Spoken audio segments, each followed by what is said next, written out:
Hi chat. Welcome in everyone. How we doing tonight? Happy Friday to you. Hopefully you've had a great finish to your week. I've got coffee. Hi Will. Welcome Justice Rise. Happy to see you, Narrator.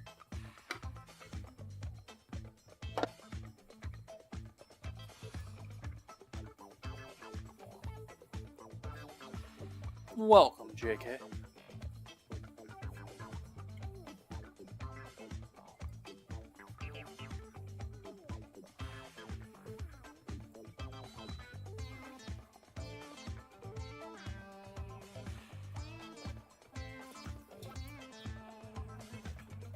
It's a beef time.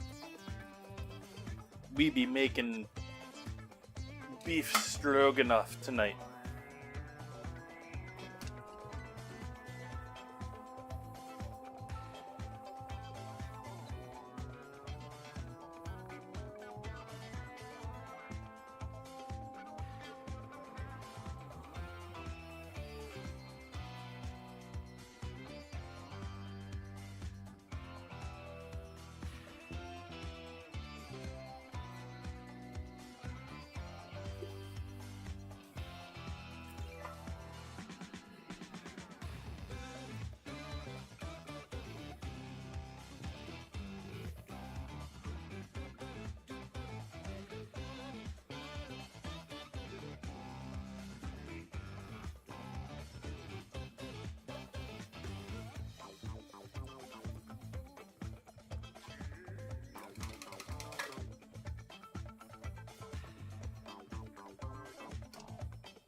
Is it? It's rather simple for a national dish.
Thank you for joining me, everyone, tonight.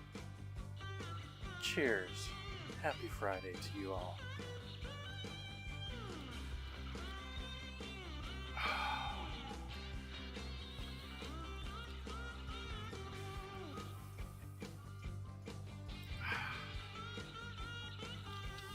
Okay, we need to get going with our beef right off here, because we need to get that cooking.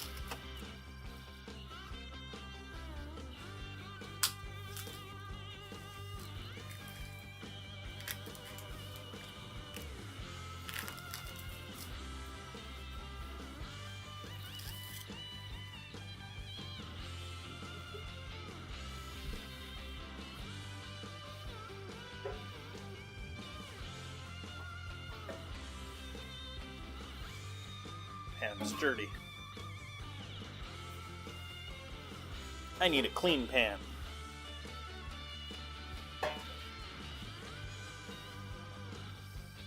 Beef.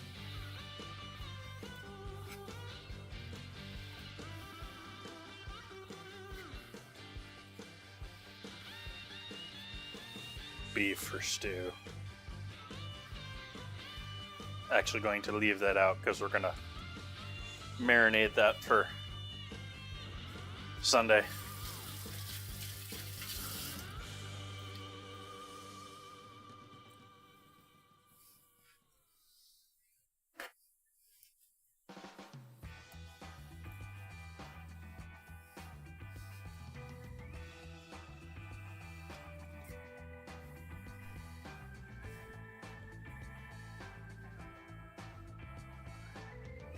I actually use smoked salt for this.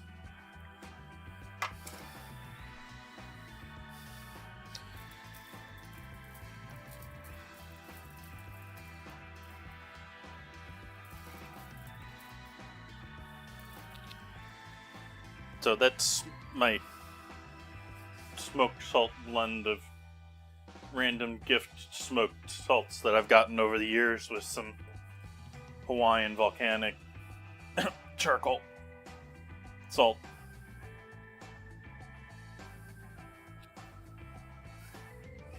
Yeah, we'll skip that.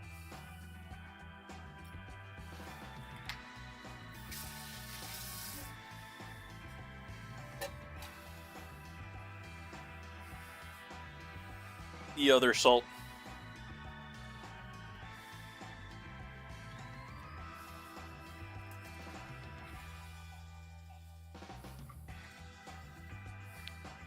Flour. That's hopefully enough just to get everything a little bit of a light coat.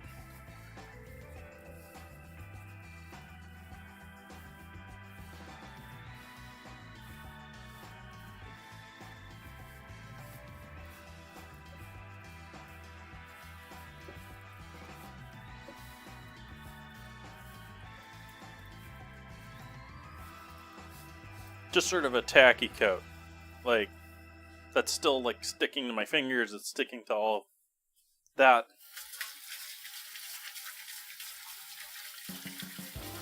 You don't want tons of dry flour at this point.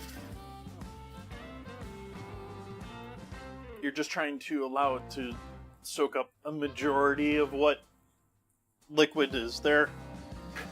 What's on the outside of the beef. What's being released because of the salt, and giving us a better chance at a better sear. We'll go over here to the stove,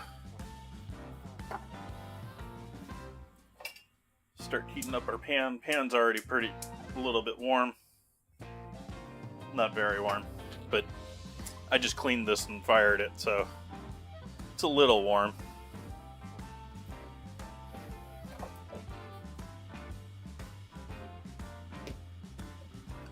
So yeah, folks, it's a beef night. What's happening? What's new?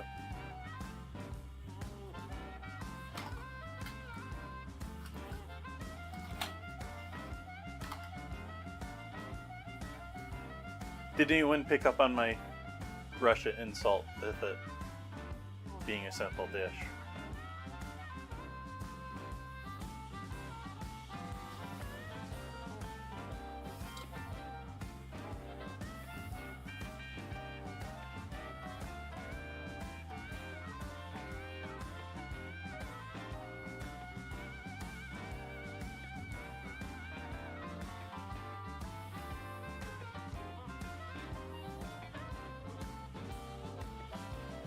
So we're going to be searing all this beef here next.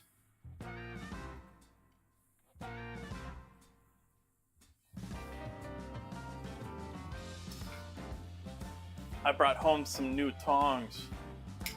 They're longer.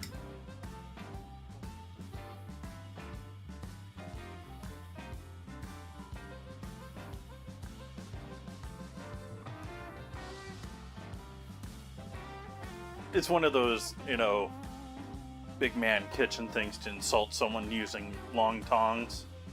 What, can't handle the heat? Gotta use those giant things?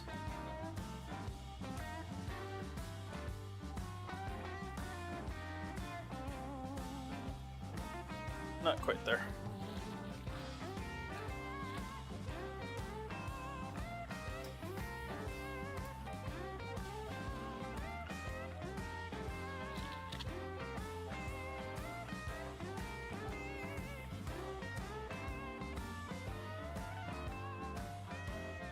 I thought these were new, but someone's bent these into shape nicely here already.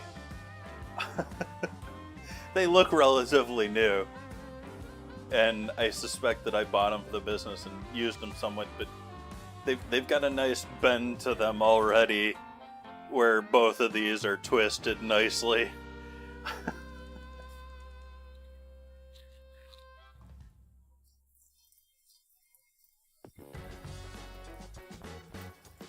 Yeah, why am I using the tongs at all for this?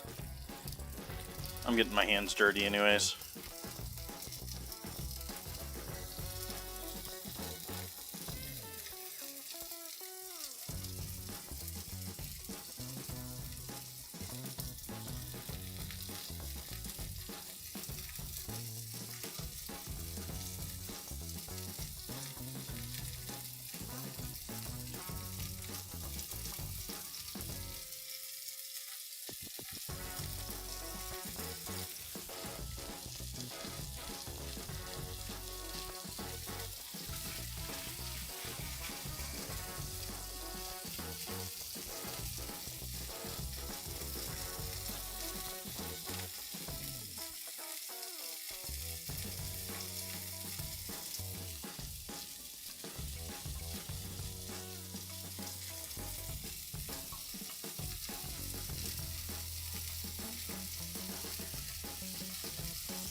This is the first piece I put down. It's a big one, but be a good idea when I need to start with the rest of them.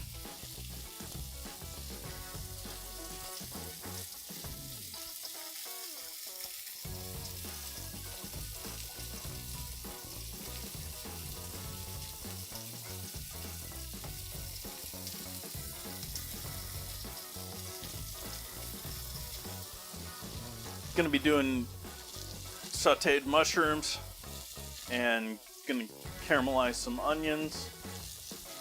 Got some green onions. Then we gotta make pasta too. It's gonna be a bit of a stream, folks.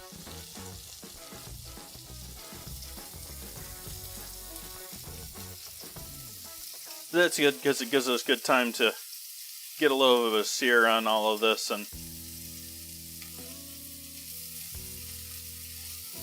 get a proper cook on it in a braise. This is a great dish for anyone that's got a slow cooker at home.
Looks like we got a bit of a stamp there.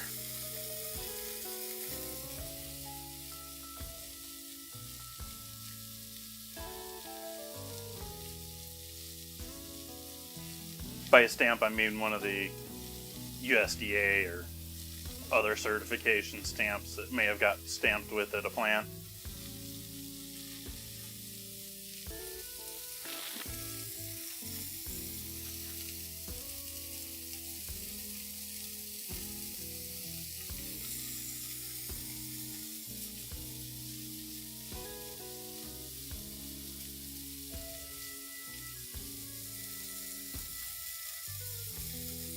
Glad I aired out the house just before I started this stream.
Maybe I should have gotten a second pan going here for searing beef.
Hey, Space. It's just some stew meat. It's not particularly labeled as any particular cut. I am going to take this batch out of here now, though, other than that one that I just added in here recently.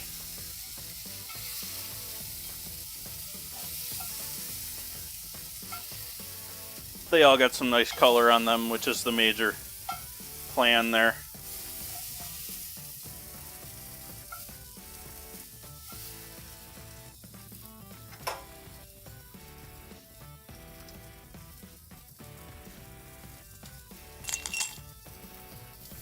Ooh. I hear sounds.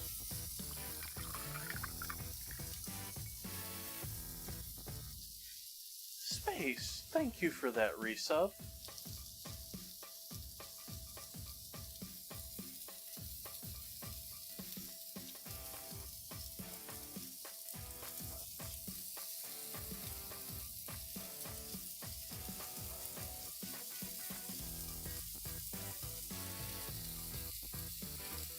And for anyone just joining in, I have coated that with a light coating of some flour and smoked salt and MSG.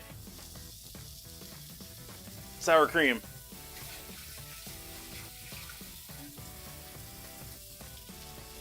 I like creme fraiche, but I much rather just thin out sour cream and make my own creme fraiche, considering, at least where I am, creme fraiche is almost like, a luxury or specialty item that is typically actually marked up as well, especially compared to where it is probably in Mexico.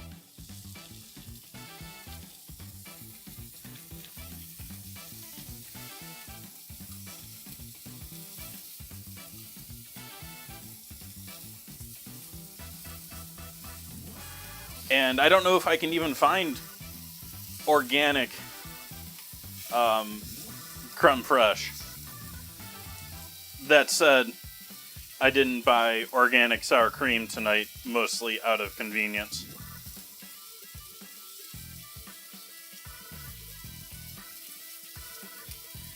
I went with Daisy.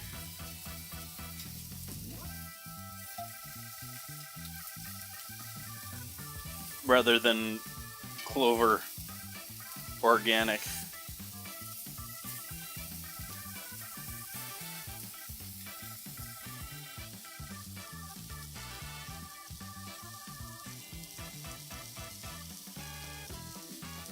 Veal demi-glace was tasty.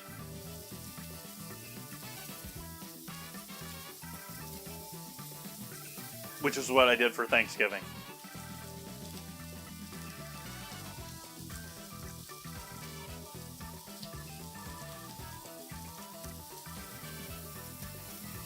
Well, we're just getting started here. Gotta do the onions and mushrooms, and gotta make the pasta, and gotta allow all this beef to simmer for quite a while to become tender.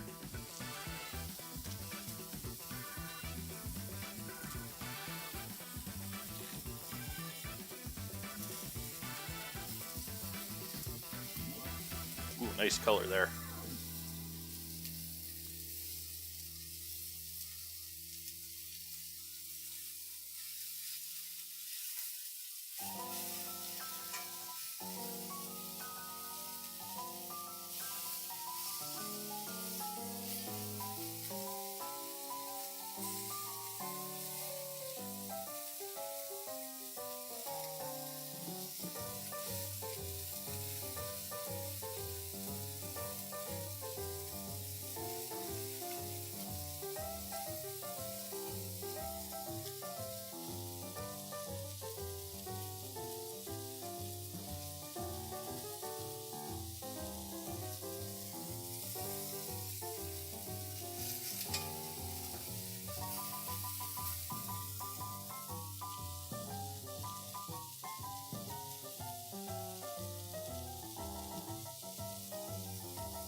Songs reminding me a bit of YouTube's been pushing a whole bunch of Westworld clips in front of me, and at least the first part of it. Hey, Crodop. It's the Pyramid of Beef.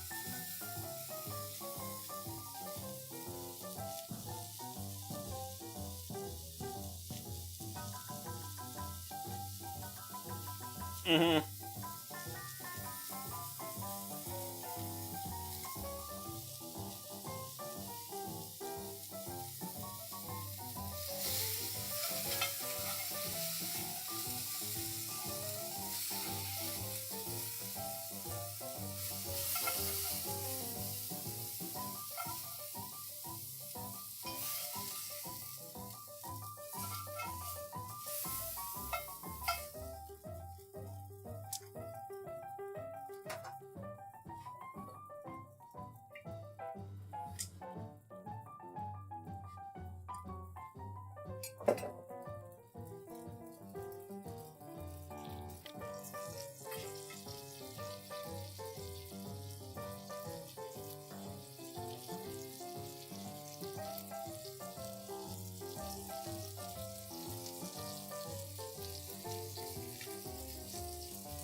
I'm overcrowding it.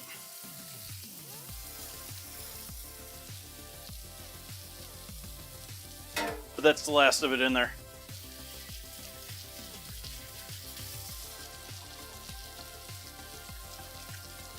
Well, this is a little bit of departure from the last song.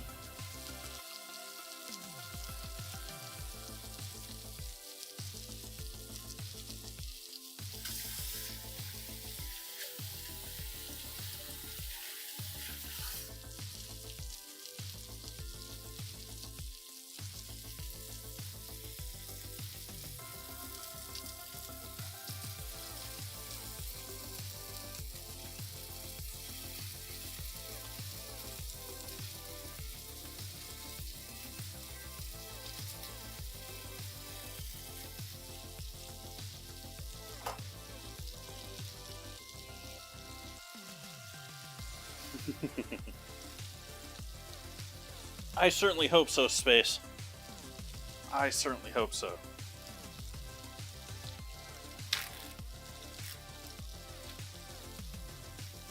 I'm going to take the rest of this beef from this package.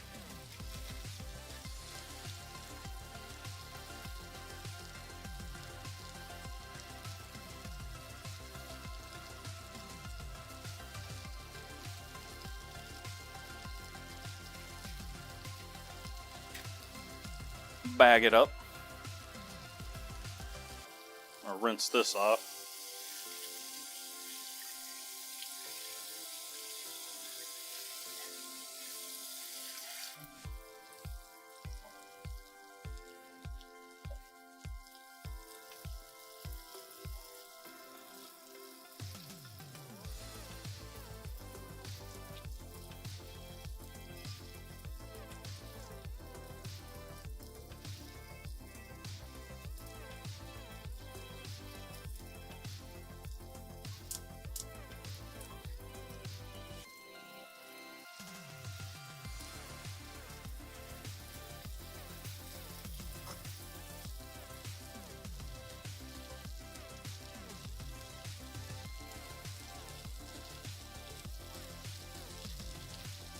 We need to add some goodness in there. Like some... Nah, not like that. Like this. And this. And this.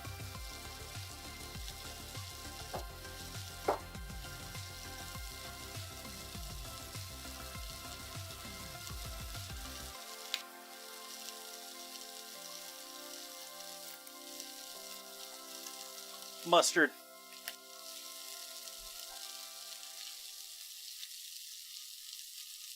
Worcestershire. Worcestershire. Worcestershire. Captions, where are you tonight?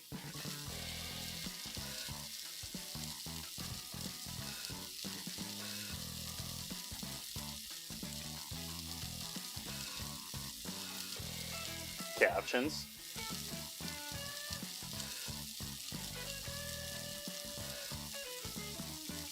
Captions.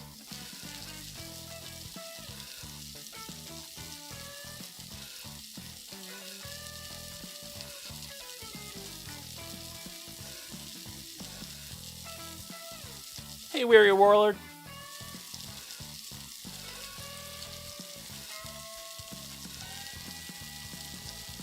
Let's see if this is properly connected over here. It says it's connected. Oh, there we go. Now our captions are working. Strange.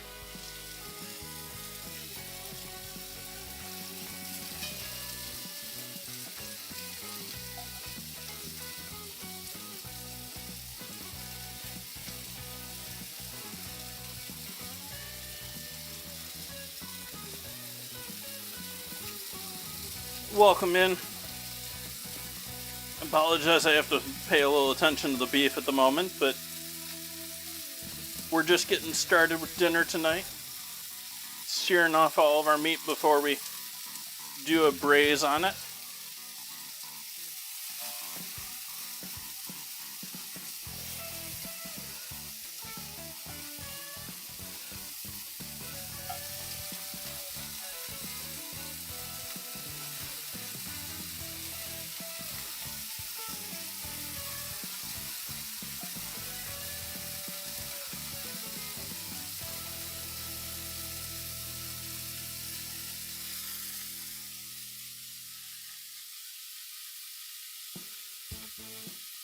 Good question, Space.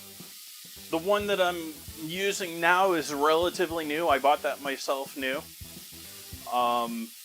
Both this one and the one above it here. This was a set. These three over here, I don't have a clue. Unless they're stamped on there, I don't know it. I bought them thrift store, cleaned them up.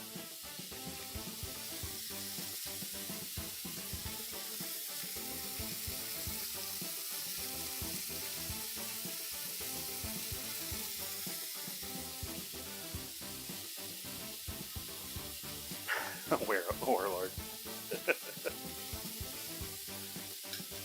Welcome, Elfanton.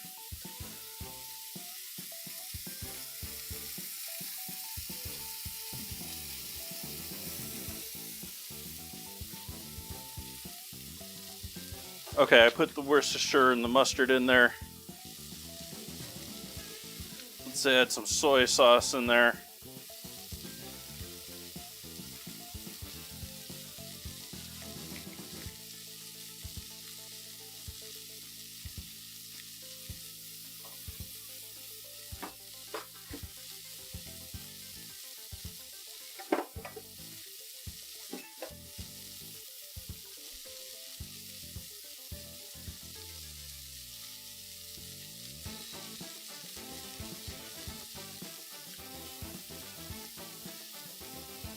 Bit of onion powder or garlic powder in there. I'm gonna leave it there. It's just a marinade. Don't have to get too complex with it.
Slow cook everything's great.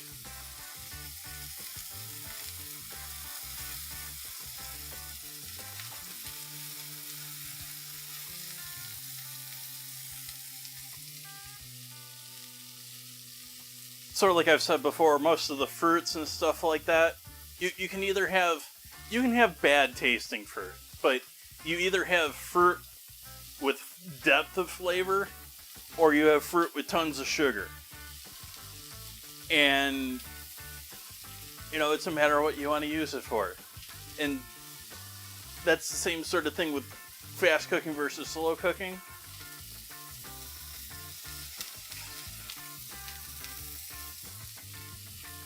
The stuff that you can cook quick and is tender is the rare stuff that's not actually all that as tasty, even as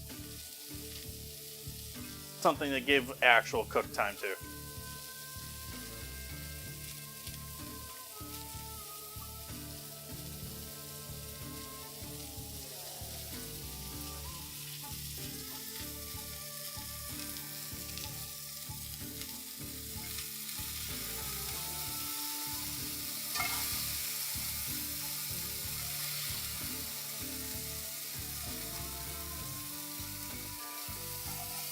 I don't know why I put those things away that I'm putting with the beef stew marinade, because that's all going to have to come back out here soon. We are going to add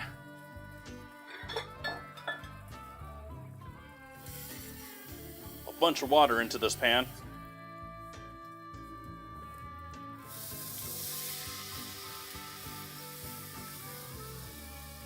Two cups worth.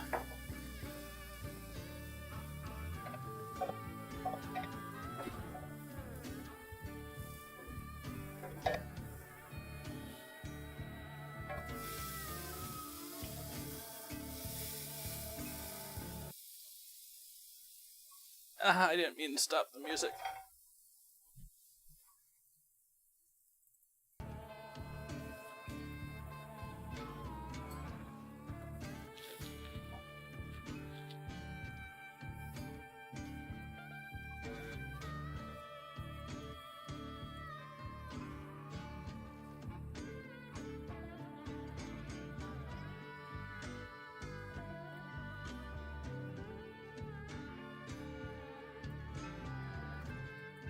Now we bring that up to a boil together.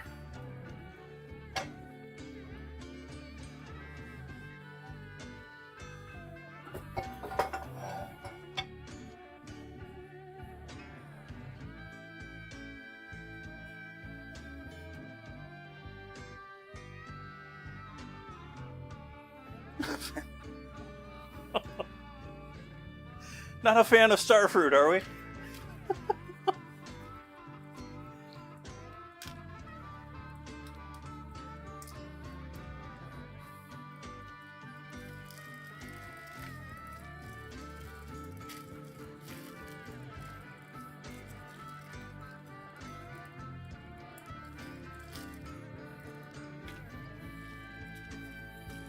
And so that goes into the fridge to hang out until Sunday.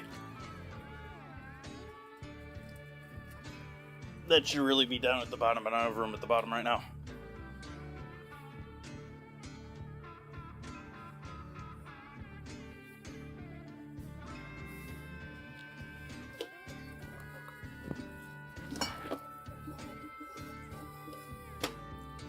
And I'm going to improve on this from the original a little bit right here, right now,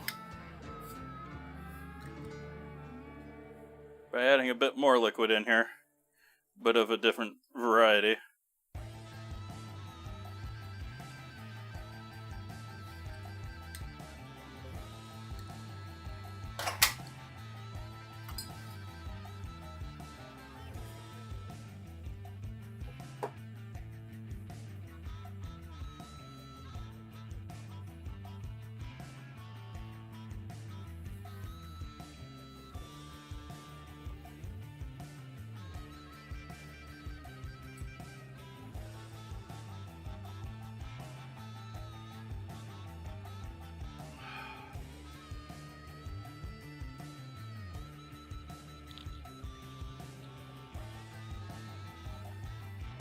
Mushrooms. I am going to ditch the stems.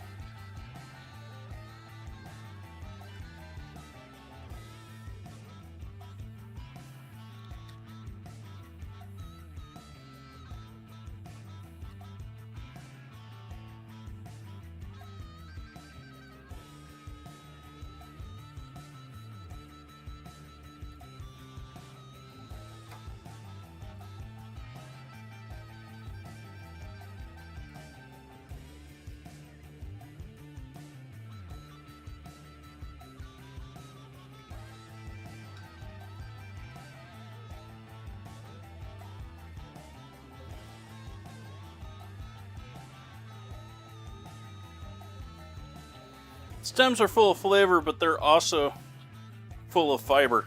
Well, not the like dietary fiber, but if you think about it, that stem was holding up the cap in the weather, and so this has got all the like strength fibers to it, while this has just got all the deliciousness. These are delicious, and I do advocate using these, but I use them for soups, for stocks, for stews. Thank you for the follow.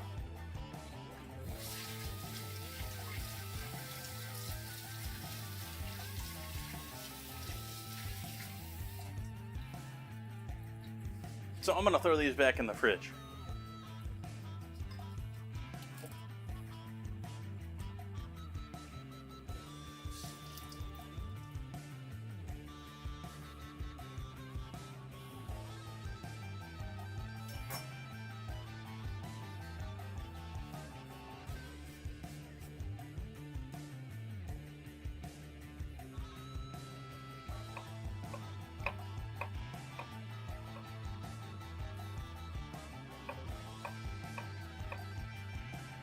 Are you calling me not using mushroom stems cursed? Just checking.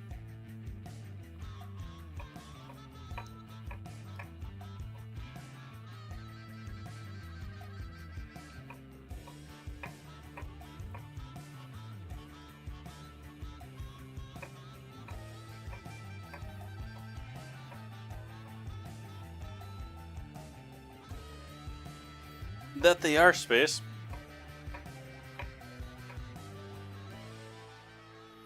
Carmini's baby Bellas.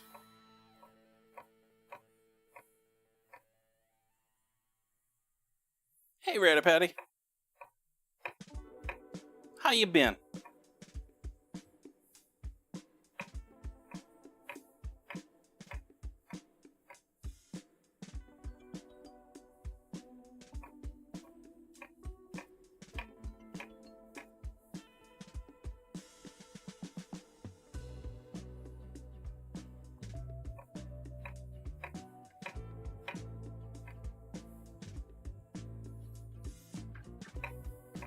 Yeah, Phantom, you gotta understand that we're now in the age where people will do things with food just for the reacts.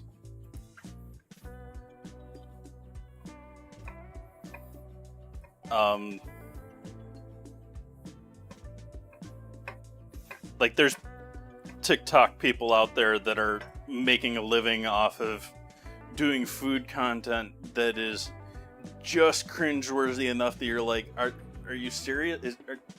Are they actually? Just to get the engagement, just to get the look at these idiots. You know?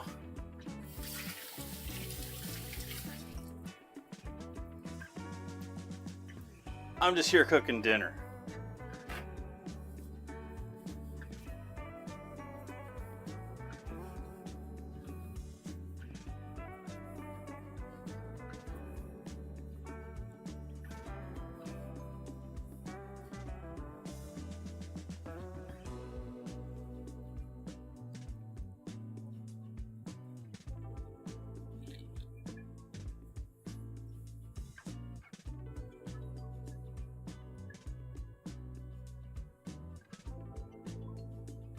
Head of broccoli, that's the same sort of thing, like the whole... Well, it's sort of two things. One, it's part of the whole, like, restaurant line cook lifestyle mentality thing where, look at me, bro, I can cook this, I can cut this super fine, super fast. Middle of an ad, sorry about that. But... So there's very much this, you know, look at what I can do, you know, look at how fast I can go, look at me try and lose a finger. And there's also the whole street food scene where people do that for show, for sales. At home, no. They'll care about cutting things nicely, if that's their style, if that's their thing. If they're into, you know, precision cuts and stuff like that, or they're the type that, you know, I'm going to practice at home.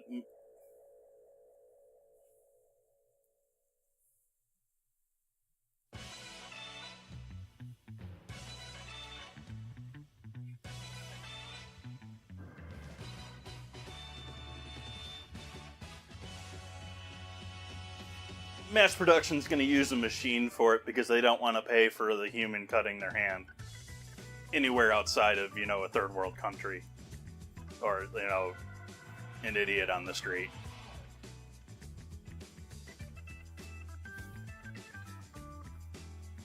There's already machines that, I mean, machines will already, when it comes to most produce, since we're now growing produce to all be identical, which I can't stand, but regardless, you know, I've got, do I even have them in the house? I don't think I've got them anywhere that I can get out easily for chat to see. But I've got onion and tomato presses from my commercial trailer. They're designed for, you know, bam, bam, bam, bam, bam. And, you know,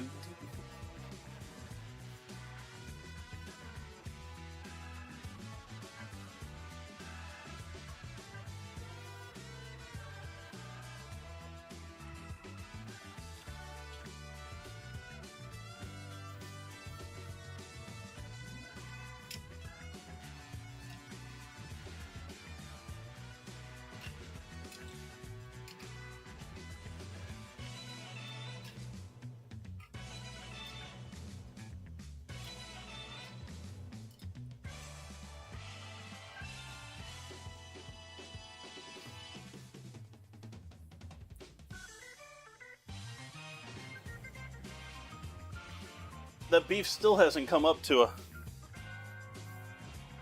Helps if the flame's underneath it, doesn't it, chat?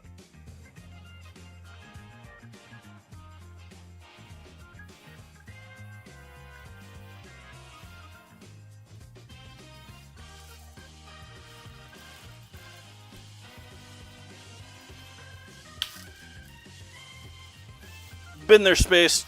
Not a... 1,000 plates is a lot.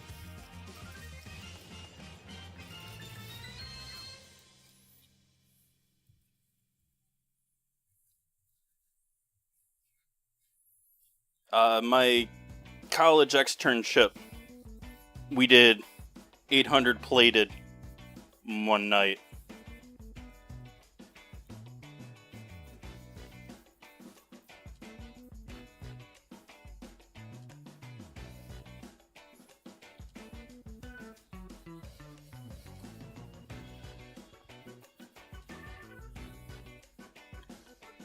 And yeah, that's very true. Even like buffets in casinos, large resorts, they have, quite seriously, they have tables that are designed to be conveyor belts, and the plates go along, and you have people assembly line add items onto the plate.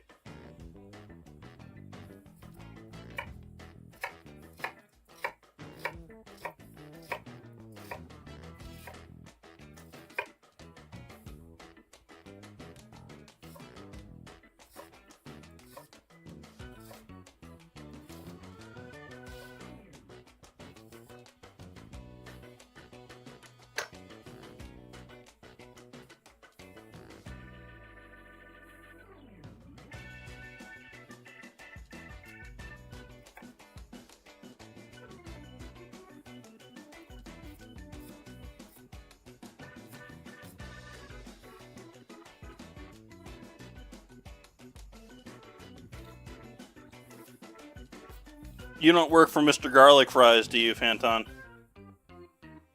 I hope.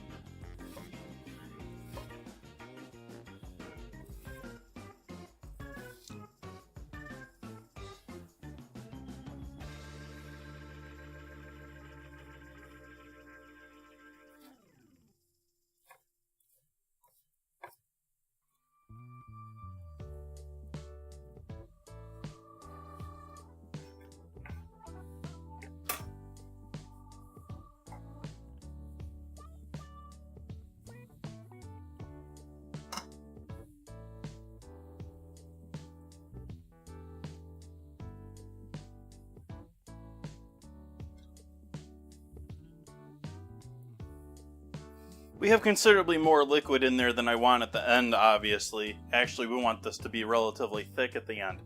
The idea here is we're going to boil this, and we're going to boil it. We're not going to destroy the beef, boil it, like mass boil it, but we're going to be cooking it bubbling pretty much this whole time so that it breaks down. And the more liquid means the temperature is going to be there better to cook our beef through quicker. Yeah, it will reduce, and it's going to help cook our beef quicker, more thoroughly.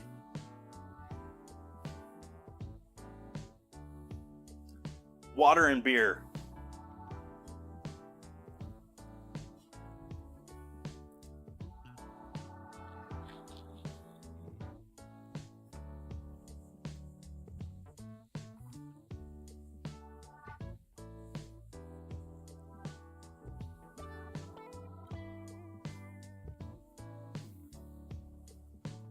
Boldak noodles?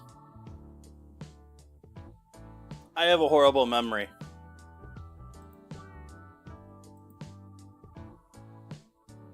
What was I doing the last couple of days here?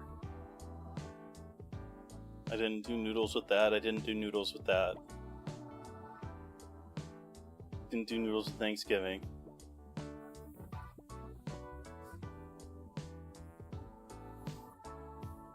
Oh no!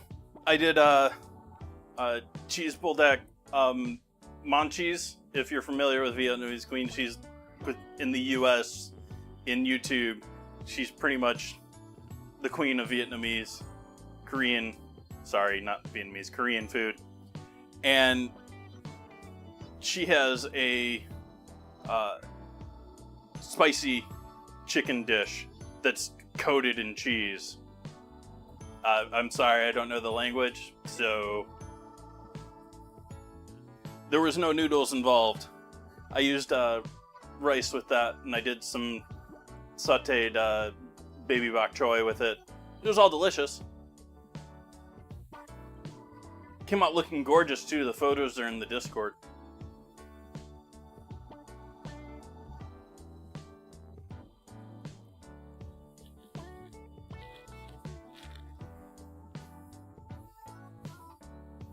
I'm coding more and more things into Sprinkle Bot chat.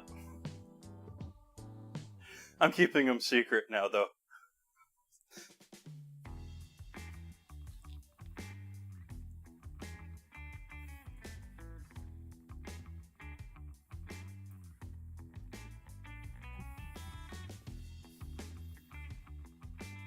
But hopefully I'll have a good update on that tomorrow.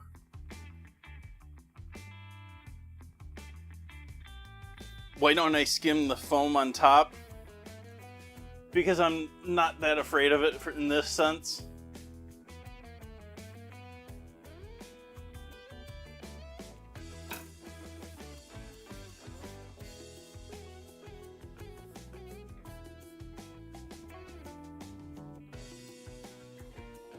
If it was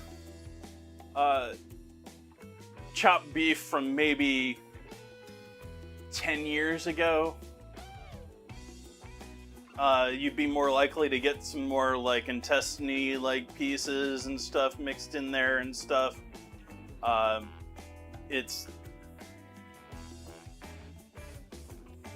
just not concerned with it, Van Dyne.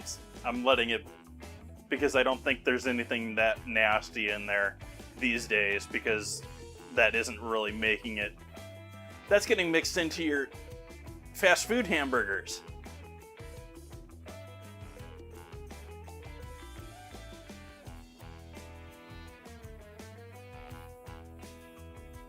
And if you're lucky, your dog's food, because dogs absolutely love cow intestine and stomach.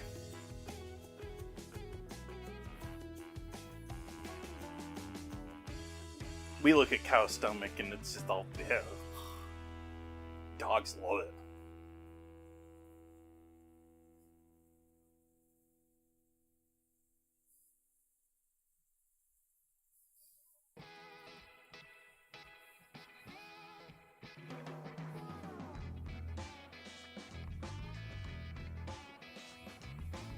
So we got our onions and our mushrooms done.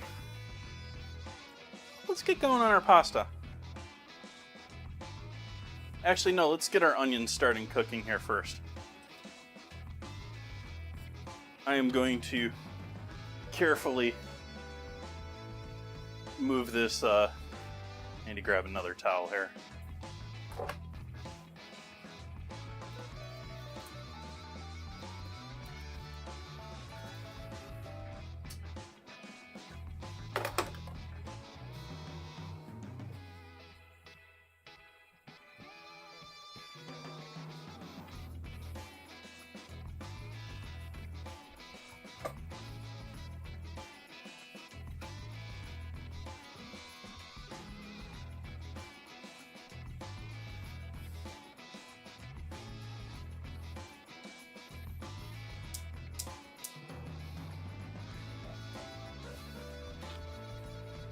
That's also a thing. Like I was talking earlier about how people are doing things just for the likes, just for the clicks. That sort of a thing on TikTok and stuff like that. That's been a thing with fine dining for a long time too.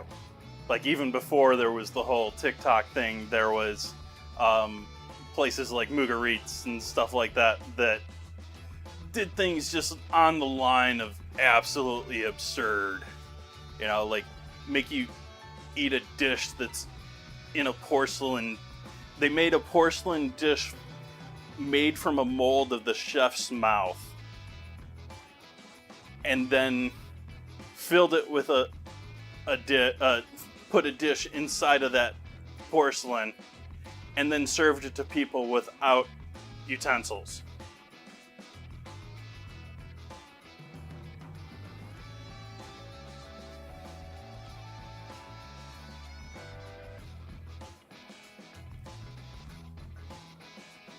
That said, I also support restaurants and businesses using all meats and all parts of all animals. I don't see the particular disgust over, like, if it's humanely and properly done and safely processed, I have no problems with dog meat, cat meat, horse meat.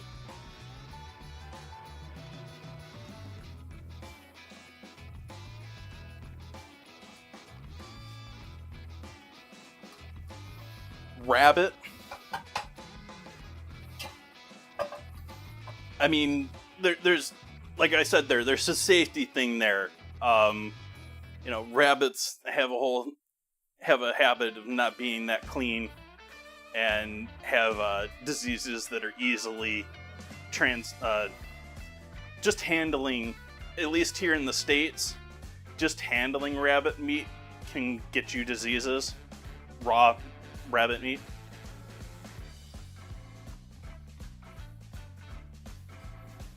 If it's farmed, generally it's okay, but you should use gloves whenever you're handling raw rabbit meat in the US. And things like that, yeah, don't mess around. If it's unhealthy, don't. But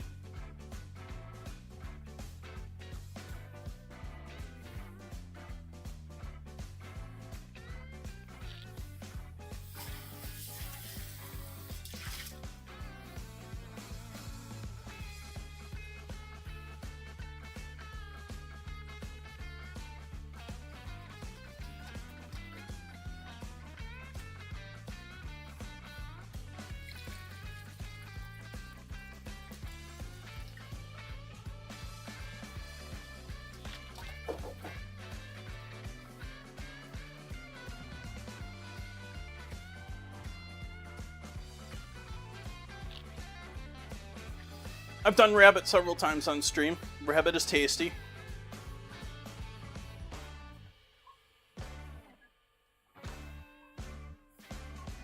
At the same time, outside of the novelty of occasionally doing it on stream, I'm not hunting the rabbits myself, so it is considerably more expensive here for us to buy rabbit. It's much more rare to find. You have to go to more specialty butchers and stuff like that to find it.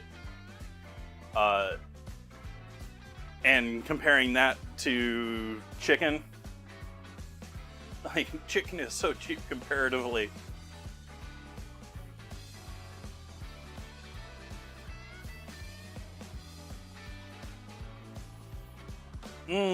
That's a toughie, Space. Probably just pizza, though, but it's a toughie. Because I'm sitting here thinking, okay, what things absolutely irritate my body? What things do my body absolutely hate, but I love eating?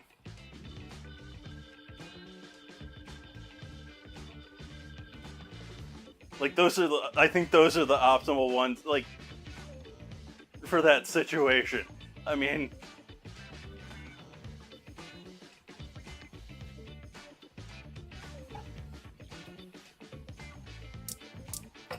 we're going to add some oil to this other pan on the other side here, and we'll get our onions starting caramelizing slowly.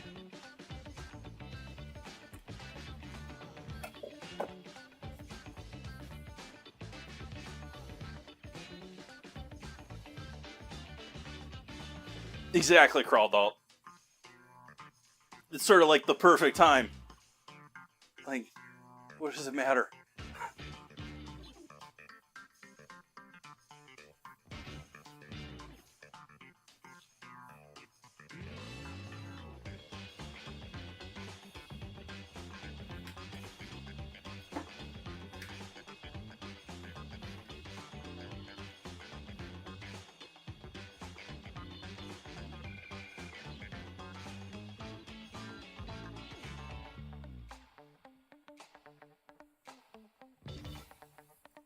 Fenton, what we have here in the U.S. is a bunch of laws and regulations that largely stem from mob and organized crime control of various industries in the past. We have laws, states very similar around our alcohol and stuff like that, where the control is tightened down on, you have to have separations between farmer, harvester, or whoever's dispatching the animals, and the actual butcher.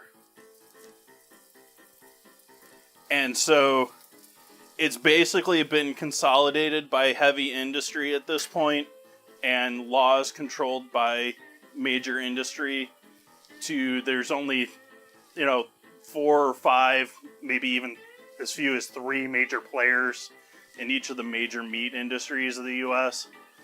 And so the meat quality is pretty much across the board the same. And if you want anything better than that, and I'm talking, like, you can't even get the highest grade of that type of beef, prime beef, unless you're buying major cuts at, like, Costco or major warehouse club, Sam's Club. I can't think of other names of them. But prime stuff typically only goes to restaurants. And otherwise, you're sort of stuck buying from individual small butchers that are doing all the work themselves on the field and farms and are considered too small production for the federal government to care. And so, yeah, there's a huge price quality difference there in a lot of our meat. I gotta get my camera following me again here.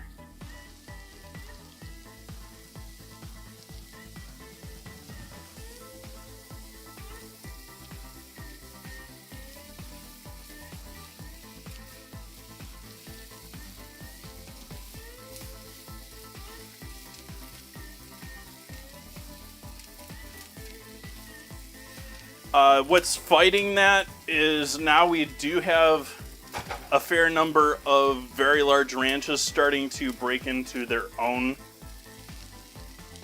meat processing and direct to mail. But that's a case where you're not finding it, like in many cases, that you're ordering things in large bulk. Like you're buying a case of it shipped to you, or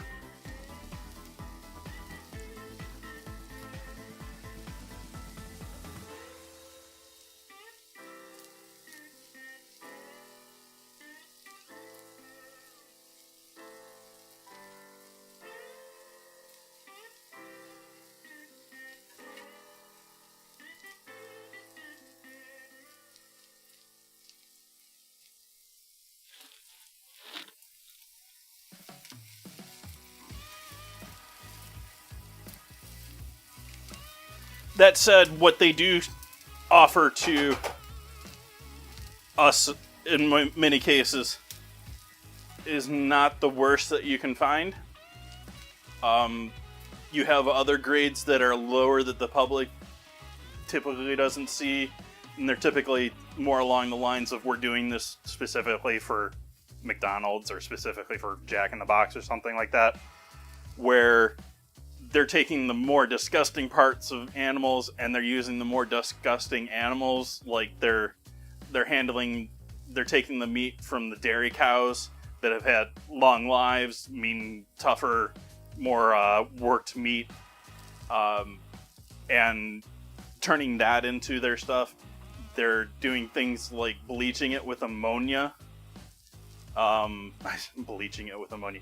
They're gassing it with ammonia to kill things so that they can use parts of it that are right up against the skin or places that are much more likely to have been contaminated.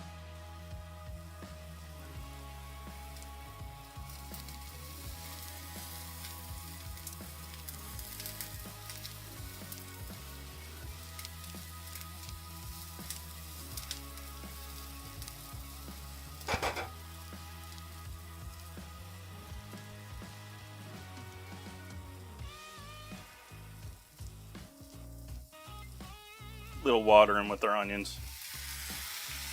A little steam in action. We'll cook them through more than just sear them.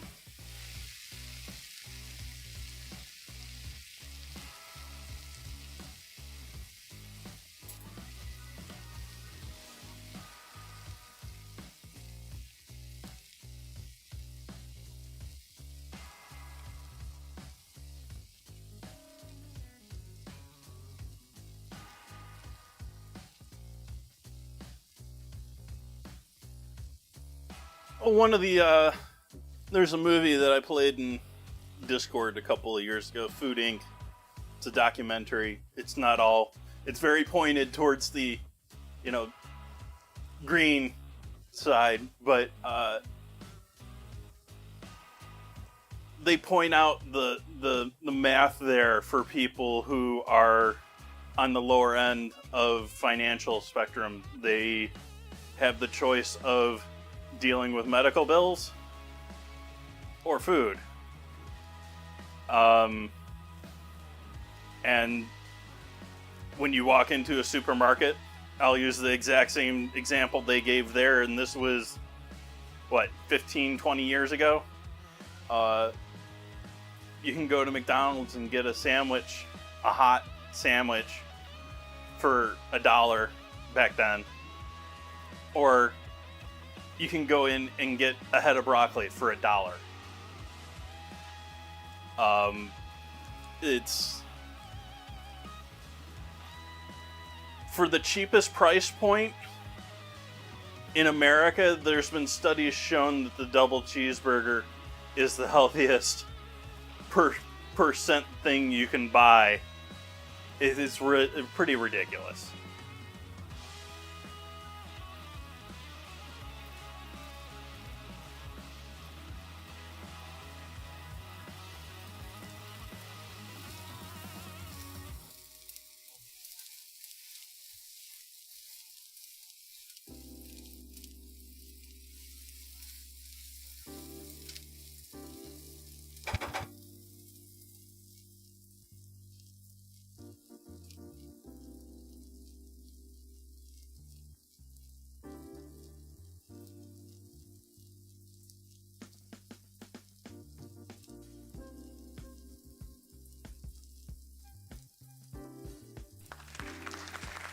Thank you for the follow.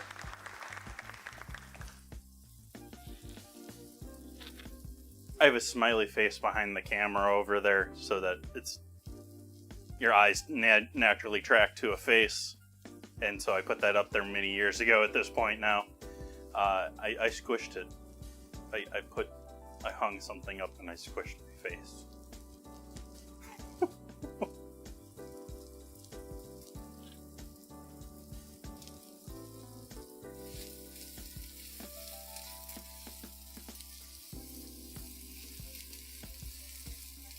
These are still cooking a bit too hot for my liking. I'll turn this down a bit more. I also want to work on making some pasta here. Thank you for the follow. I guess that'll work.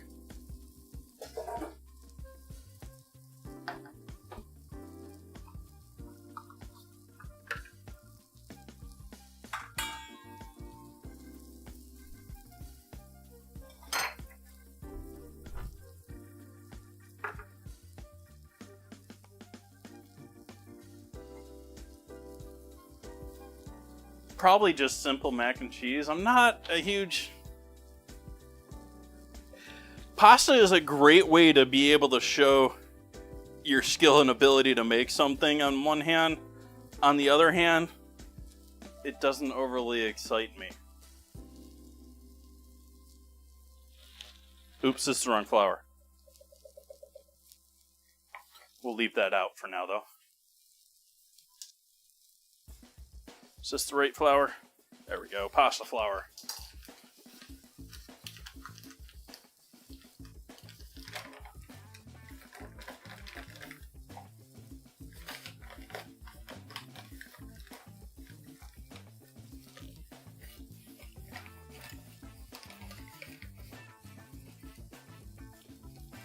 Sure, but I doubt I'll be able to tell you anything better than AI will be able to these days.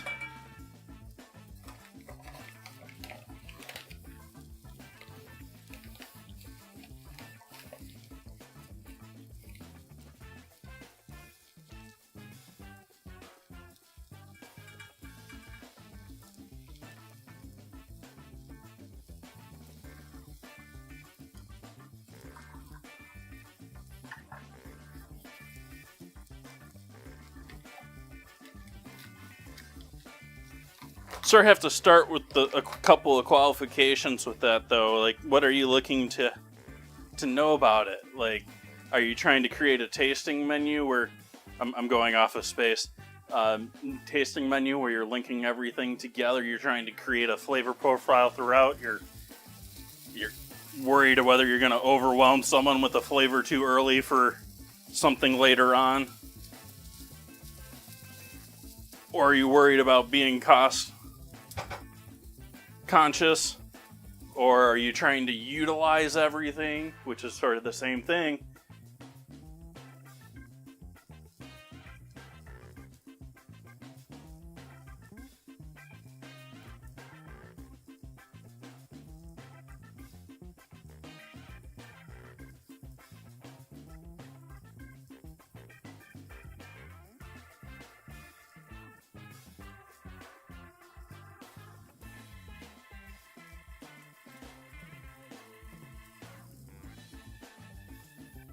Salt.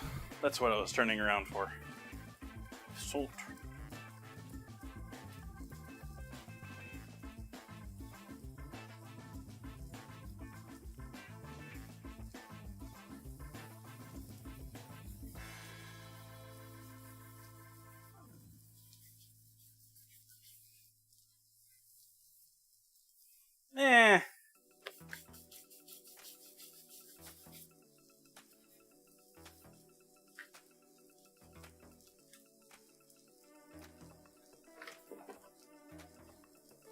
I think of amuses as being really only something for, like, you're a restaurant, you're doing things normally, and you're sending someone out, and typically you're using up something that you're not getting rid of otherwise.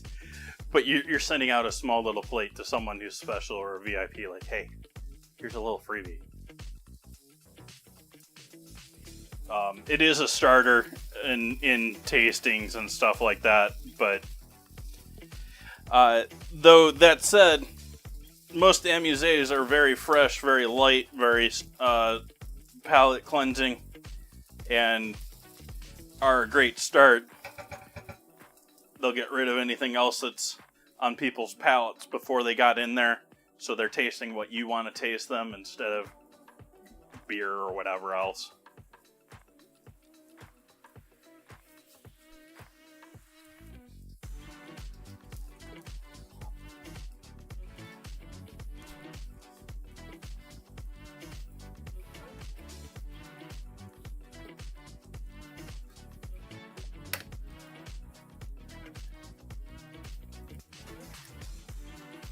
Space, I'm just sort of saying, someone does a dinner for $5 for me and hands me something and calls it an amuse or amuse-bouche.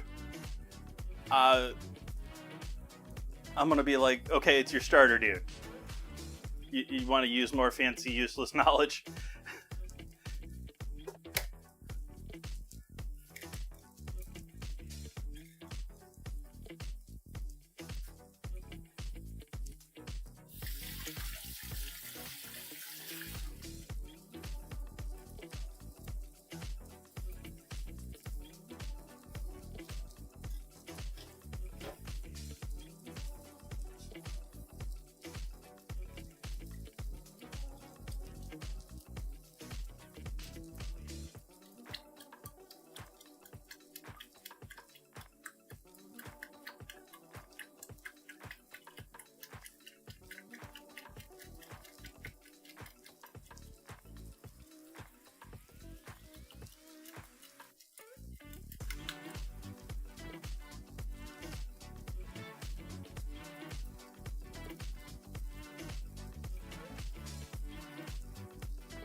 Is it National Cookie Day today?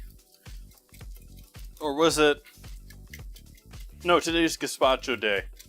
Cookie Day was Wednesday.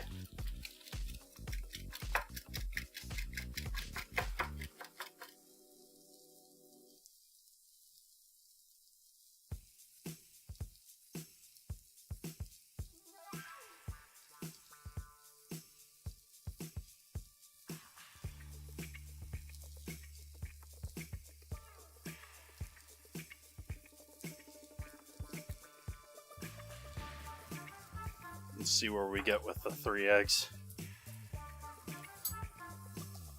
Make sure we're not burning all of this. In fact, I'm sort of happy with those for right now, so I'm going to turn those off for the moment. Let those just hang out.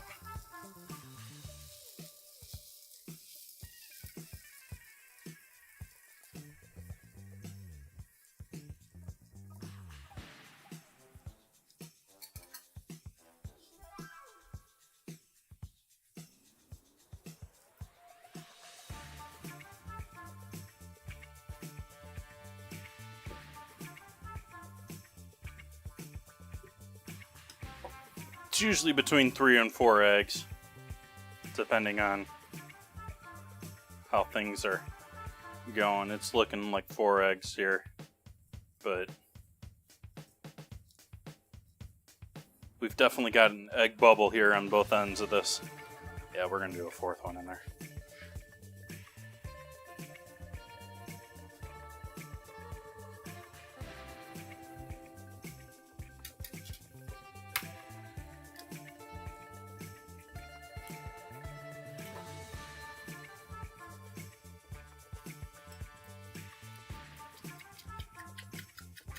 I have AP out for dusting, but that is a pasta flour blend.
Purposely not trying to mix, trying to keep it fluffy still.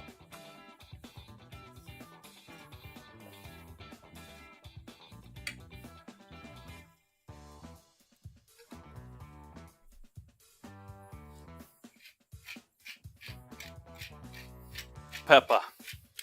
I like peppa in my pasta. I like peppa in my biscuits.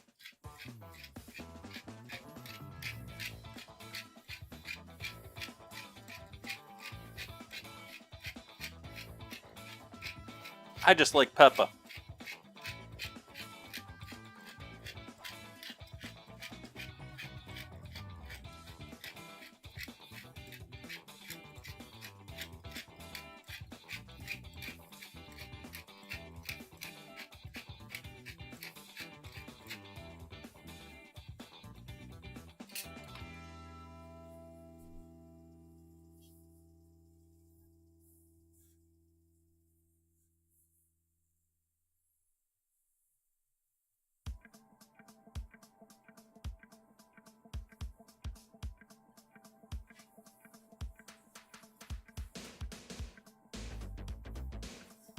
Where we're headed, head of broccoli. I mean, you can buy self-leavening flour most places, civilized world these days. I know it's all over Europe.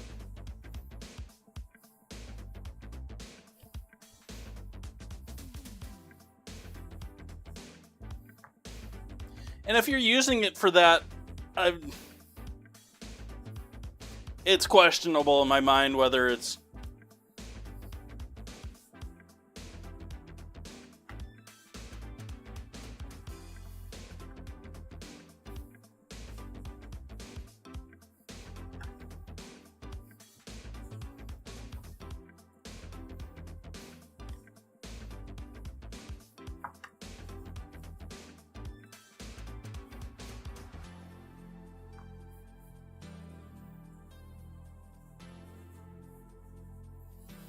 I eat that, I'd be going to sleep. That's like a with my coffee in the morning thing so that I can still function.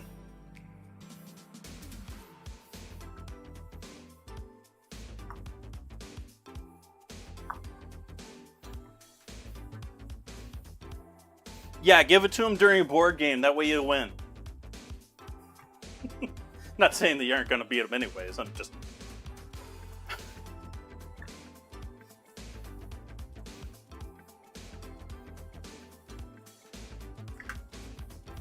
I wrapped up my coffee for the evening already.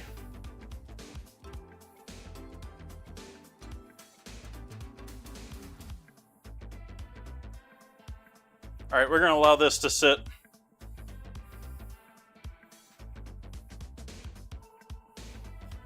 And allow the flour to hydrate a bit. Soak up that egg.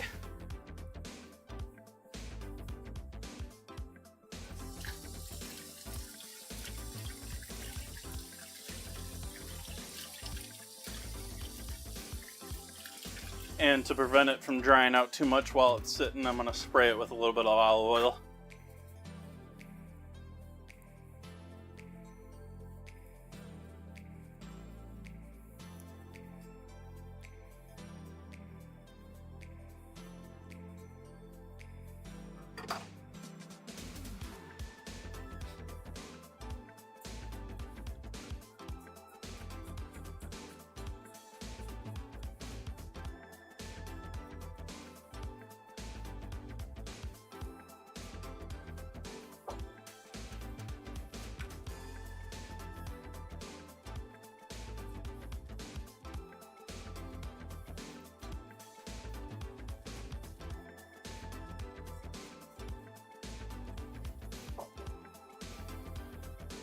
We'll allow that to hang out for 10-15 here.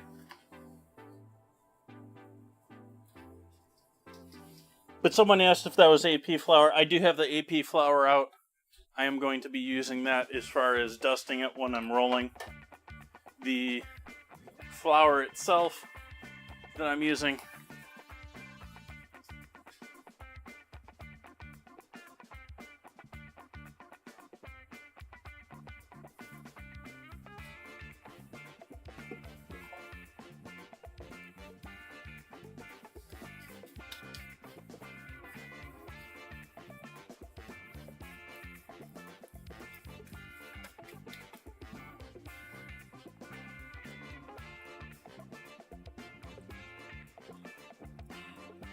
it's not Moose, but Moose is making me realize that I think with the price changes recently, buffalo is now on par with beef in cost.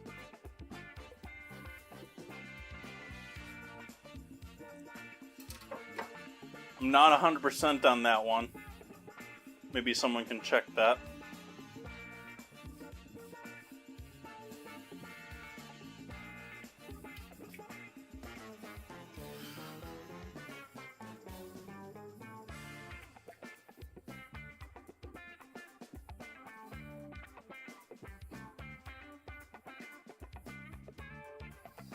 Maybe I should start doing some more buffalo stuff on chat. Or on stream, on chat.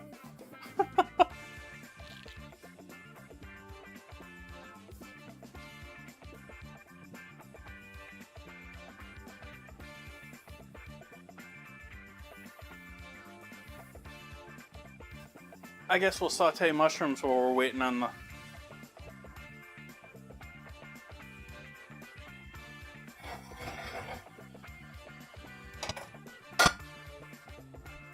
pasta. Get a flame going here on this pan and the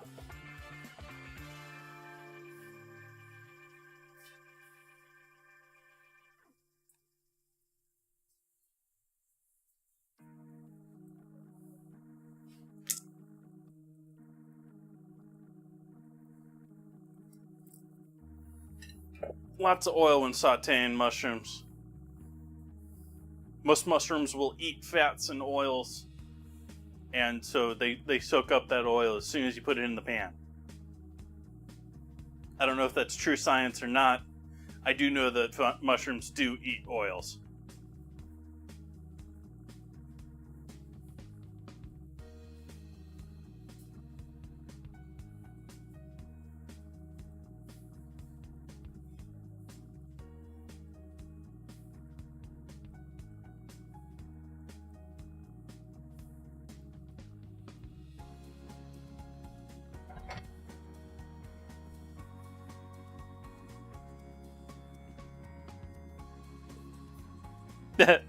Space. I have an inside joke to that I will never repeat to chat.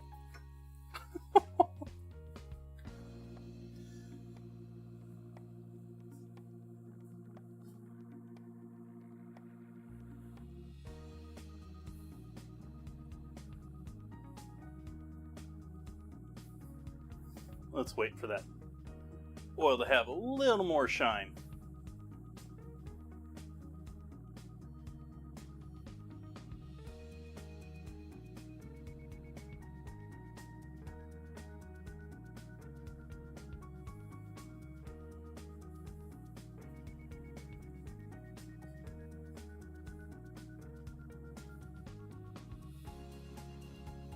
Stir up our beef well.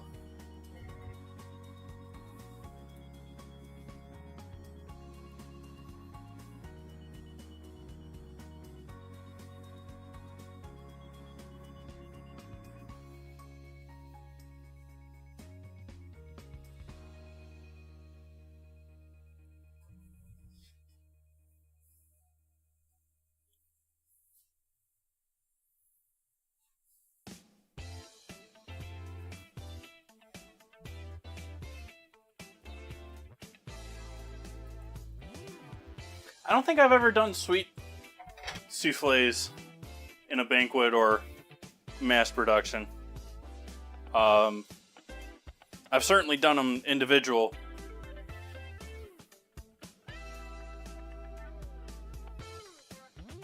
And it never turns out right. It's always mistimed.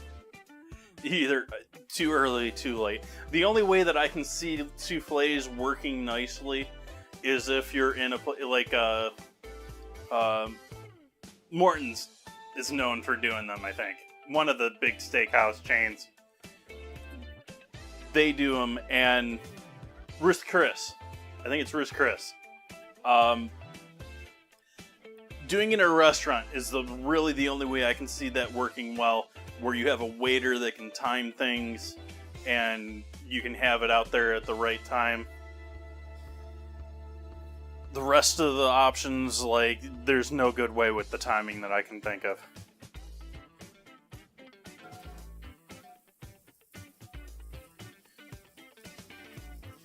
Banquets, it always gets messed up because banquet servers are... You may have some all-star banquet servers, but the general pool of banquet servers is not your highest level of service. In many cases, they're hired help that are a little like, okay, I know how to wait.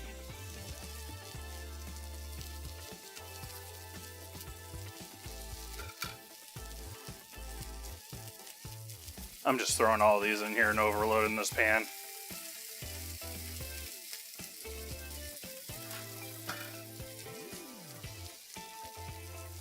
Salt.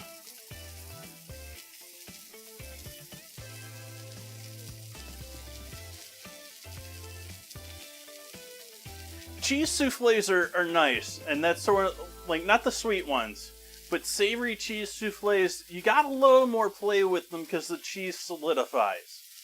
They can almost, the cheese can almost act and reinforce the structure after it's baked.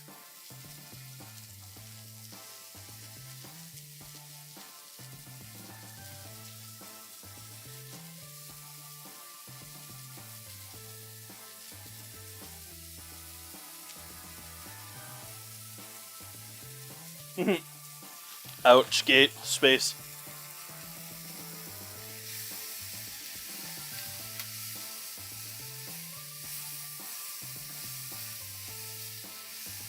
Yeah, I think most of us have our horror stories along that line. When I first started my business, I trusted essentially a high schooler in order to use a blender.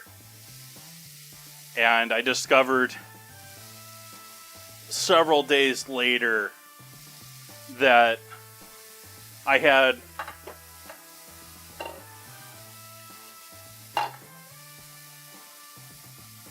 one of these tamper push down pieces for pushing down. It's designed to hit the top, the cap of the blender. Well, I discovered a couple days later when I discovered a half torn up piece that high schooler not only blended the plastic into the soup I was selling, that I had sold the soup with the plastic in it that the kid had blended it. It was like my first week.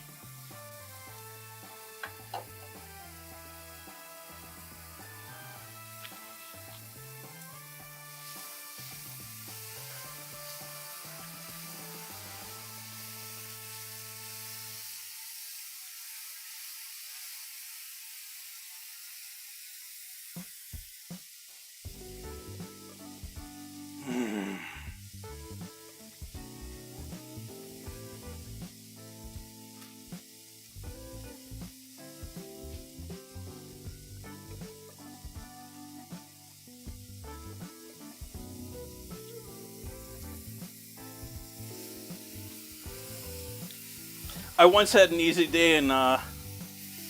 service day in banquets at the Culinary Institute of America when I was there.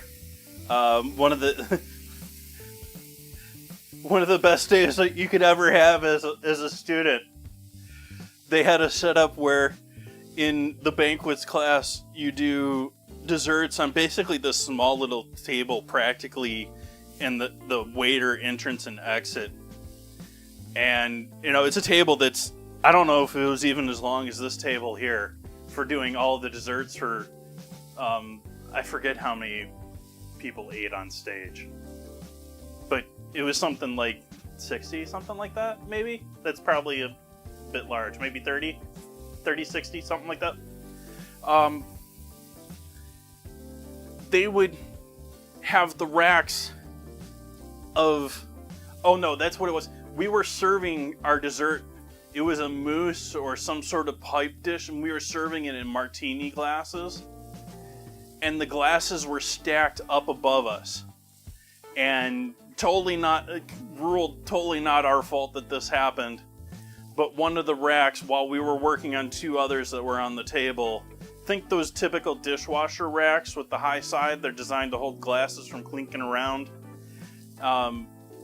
One of them fell down and broke a couple of the glasses, and we had to throw out our entire dessert service for the day.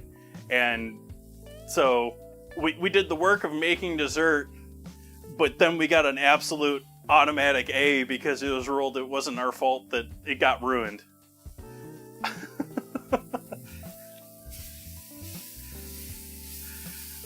But it's sort of a bummer that the people on stage that day didn't get dessert. Stage at the CIA is when you're first starting at school. You can have a couple of courses, you can be there a couple of weeks earlier in this, but typically your first, like, the entire curriculum has changed since when I was there. What am I talking about? But when I was there, the first actual, like, 6 weeks of being a student there in the associates program, you got to eat like a sit-down fine dining meal on stage where the banquets class served the beginning students.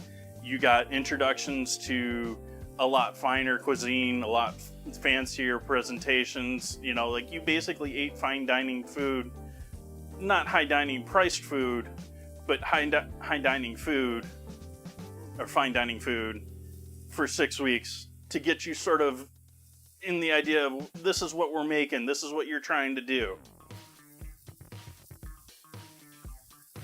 And so that was what I was doing. You're almost, when you're doing banquets, when you're serving and preparing in banquets, you were just before restaurants, and that means you were basically, you were in your last semester, sort of.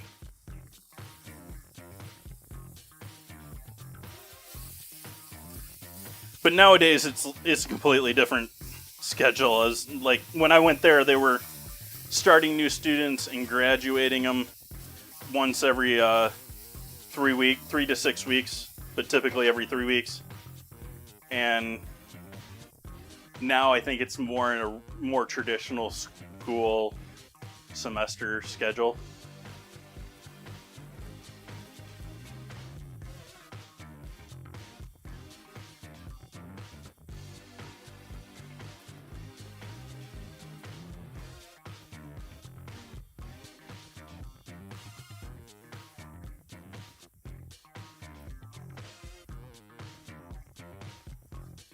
Yeah, broccoli. It was more like they're not gonna break the bank. Like, they did some pretty good tastings and stuff like that. We had pretty high-end wine, cheese, caviar tastings, things like that when we were there.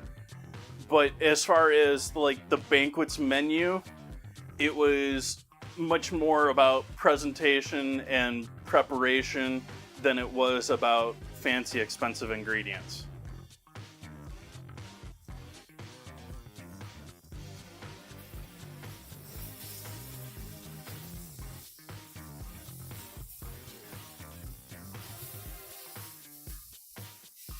But at the same time, you're using more exotic ingredients. Like, we were using all sorts of different grains and stuff that are a little more common to find in supermarkets now. But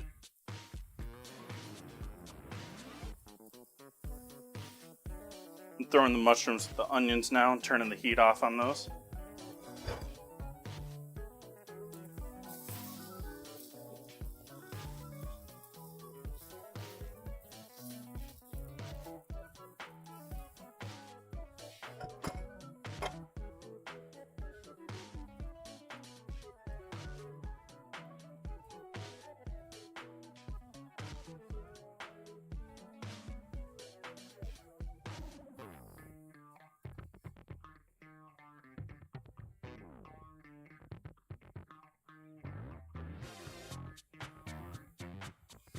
Yep, we got some nice onions and mushrooms going there. We have this side looking not too bad either. It's just a little too bubbly still.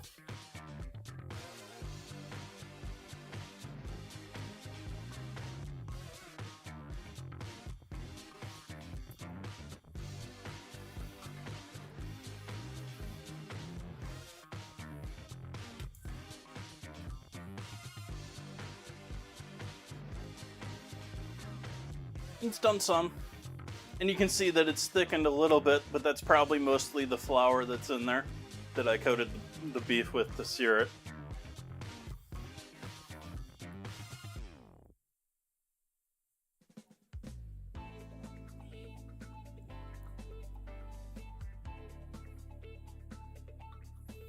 But I think I'm going to take an AFK here, chat. We're going to give this dough another 10-15 minutes to hang out and relax, and then we'll get into rolling pasta. This is all doing lovely. This is ready to go. We need more cook time, obviously, on that beef, and so the longer we allow that to cook, the better. Question to chat: if we do an AFK, do we do just bubbling beef stream with a timer and music? Do we do old school commercials? Do we do old school infomercial guy?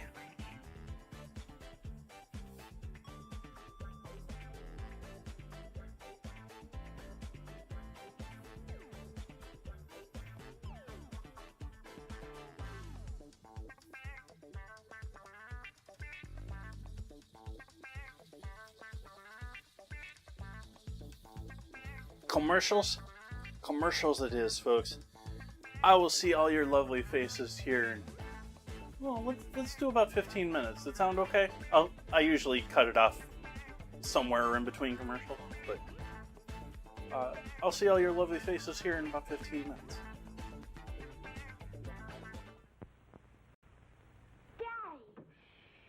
Gee, Mom was counting on that Jell-O cake for Johnny's Scout meeting tomorrow. Okay, Daddy. It's so easy to make a cake with Betty Crocker cake mix. I'll make her another one. White cake, devil's food, yellow cake. It's a good thing her mom's modern. I'm Betty Crocker. With my yellow cake mix, all you do is add water and a couple of fresh eggs.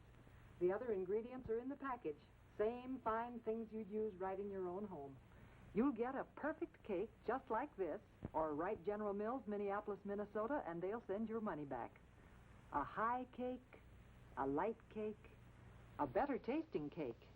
And don't think it isn't. That's why Betty Crocker herself says, I guarantee a perfect cake every time you bake, cake after cake after cake.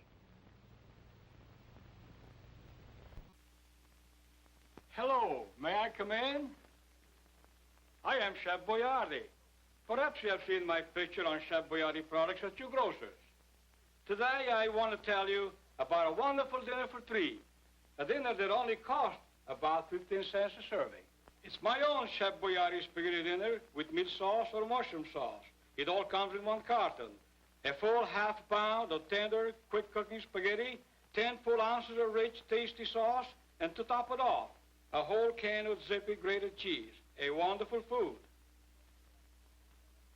So ask your grocer for Chef Boyardi spaghetti dinner with meat or mushroom sauce, won't you? And look for other Chef Boyardi's products. They're also delicious, they're also nourishing, and they help keep the cost of your meals down. Chef Boyardi's products are at best grocers. Ask for Chef Boyardi's spaghetti dinner. Only about 15 cents a serving. If you're a student, a mother active in club work, a man who brings work home from the office, this was made for you. The Remington Office Writer, a new kind of portable designed to give you the extra features you need. King-size carriage, so long it can handle a sheet of school notebook paper lengthwise. Look, the Office Writer types nearly the full 11-inch length of the paper, the only portable it can. The Office Writer types up to 10 carbons, so that even the very last copy is easy to read.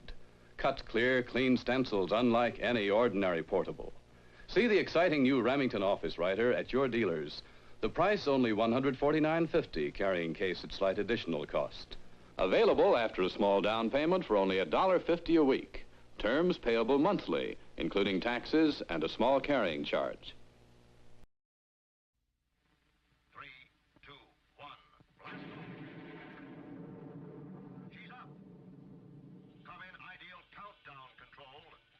Second launching. Atlas moving into position. Fuel her up. All set. Count down. 10, 9, 8, 7, 6, 5, 4, 3, 2, 1. Blast off! There she goes! Yes, you can be in command of your own ideal countdown. It's a real electronic missile base. You sit at the controls and move missiles into place. You count down. You blast off. You track the flight.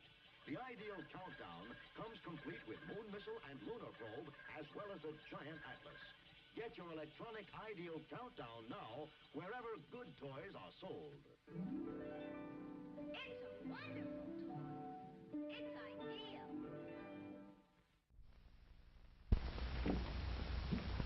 What? Keeping the coffee in the icebox? Yes, Mr. Jones, it's a new kind of coffee, roasted by a new secret process. Hence, this new none-such coffee has a different flavor, a flavor preserved by vacuum packing, the flavor retained by refrigeration after the jar has been opened. Just taste it. You can't miss that delicate aroma, that clean, mellow taste. Yes, in cooking, the way to a man's heart is most of all through the coffee pot. In every jar, you'll find 3 special pointers, valuable in all methods of making coffee. Try new none-such coffee now. Use half the jar. If not 100% satisfied, get all your money back from your grocer without argument. Special for movie week, only 28 cents a pound, plus 3 cents refundable deposit on the jar.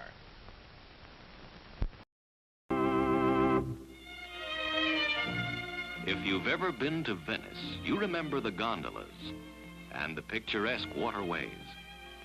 And you remember the food, too. Superb food, prepared with that very special Italian touch. The same special Italian touch that Chef Boyardee sauce with meat can give to your meals over here. Because the recipe for this tangy sauce has been brought over from Italy by this famous Italian chef. Chef Boyardee sauce with meat is made from juicy, sun-ripened tomatoes and tender, quality beef, simmered in a spicy sauce that makes a rice and cheese loaf, a casserole, or a spaghetti dish a real Italian-style dish. So when you'd like to add that special Italian touch to your dinner, do it with Chef Boyardee sauce with meat. Try Chef Boyardee sauce with mushrooms, too. Both are prepared from the chef's own Italian recipe.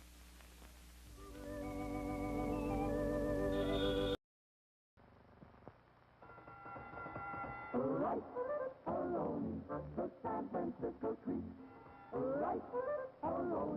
Everybody's got the beat. Started out where cable cars play this song. Not right at home for very long. Rice-A-Roni, the San Francisco treat. From San Francisco, famous for food, comes Rice-A-Roni, the exciting new side dish. Here at last is a welcome change, a change from potatoes. Now you can serve Rice-A-Roni, a delicious side dish with meat, chicken, or fish. And you make Rice-A-Roni in minutes. Everything's right in the box. A packet of soup base, rice, and vermicelli that you brown in butter. Add the special herb-flavored broth, and in minutes, Rice-A-Roni. Fluffy, fragrant, a wonderful change from potatoes. Rice-A-Roni, the San Francisco treat. Everybody needs energy-packed Sunbeam bread. Yes, it's all aboard for fun in the park, but Junior hasn't got energy enough for fun. He'd sure like to ride that horse. Hey, what's this? An energy-packed Sunbeam sandwich. You bet every delicious slice of Sunbeam bread sure does pack a big energy wallop. There's nothing like Sunbeam Energy to help you stay on the beam. Now, look at them go. On Sunbeam Energy, they sure do enjoy life. Everybody needs the kind of real zip and zing pep that delicious Sunbeam bread gives you. Yes, stay on the beam with energy-packed Sunbeam bread. All day long, eat Sunbeam bread and renew energy as you burn it up. Eat delicious Sunbeam bread. Well, no wonder my laundry bill is so high. All those napkins last week. Doeskin. What? You should use Doeskin dinner napkins. Paper napkins? Oh, no. I don't mean thin little paper napkins, but Doeskin dinner napkins. You'll love them. Everybody loves doeskin dinner napkins. These soft linen-like napkins are 2-ply in smart formal fold, in white and in beautiful pastel colors. And doeskin dinner napkins are big. They cover your whole lap, and they stay put. What's more, they last throughout the meal, and they leave no lint. But they are nice. And they would save my linen. They save you money, too. Doeskin dinner napkins cost only 49 cents for 5 dozen. That's a fraction of a penny apiece. All right, Dottie. You'll find doeskin dinner napkins, doeskin facial tissues, and other doeskin products at your favorite grocery, supermarket, department store, or drugstore. Look for the brown dispenser box. Doeskin. Here's an amazing free offer for everyone who's overweight. Even if you've tried other methods and failed, you can still lose ugly fat fast. Yes, thousands can tell you that calometric control is the only safe, sure, effective way to reduce.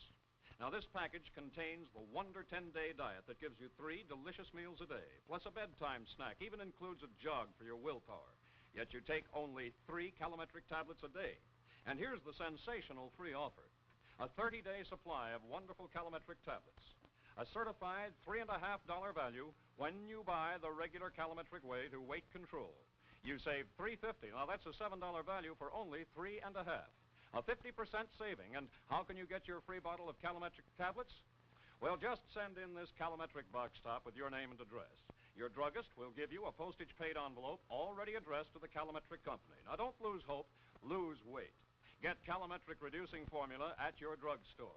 Send the box top in the free postage-paid envelope. Get your $3.50 bottle of calorimetric tablets free. Don't wait, act now.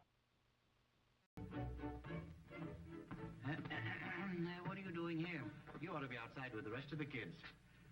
This is where Thanksgiving really begins, isn't it, Edgar? Well, now, if you're referring to the aroma of roast turkey, I concur. No, Ray, I was talking about the kitchen. It looks like a real center of hospitality. Did you say hospitality? Uh-huh. That's one thing we're always prepared for around here. Help yourself. Wouldn't this be a good time for you and your guests to have Coca-Cola, too? Yes, and Coca-Cola is so delicious, so refreshing, so tempting to any guest when you bring out those familiar bottles with tiny beads of moisture running down their frosty sides, assuring you that the Coke inside is really ice cold.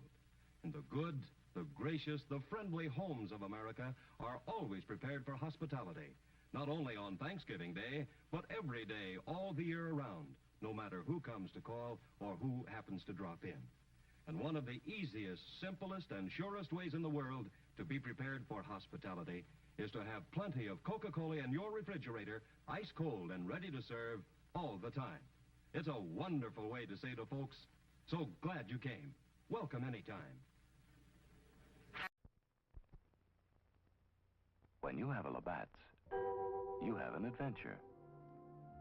Canadian Light. That's Labatt's.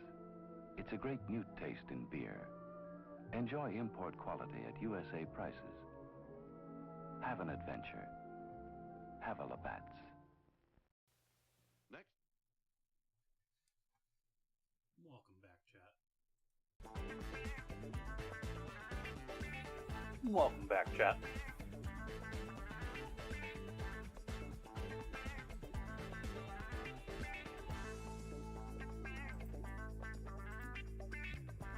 Actually, I didn't want that right now.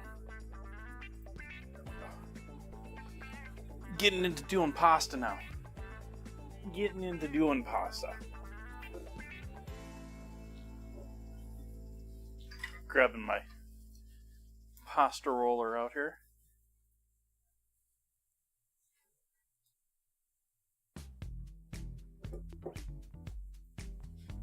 Beef and everything needed to cook for a bit longer.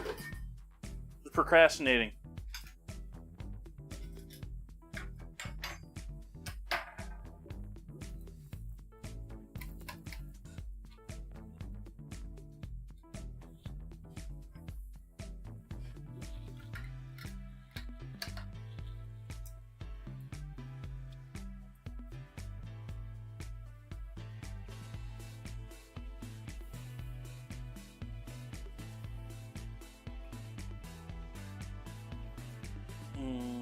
Oh, this one. There we go.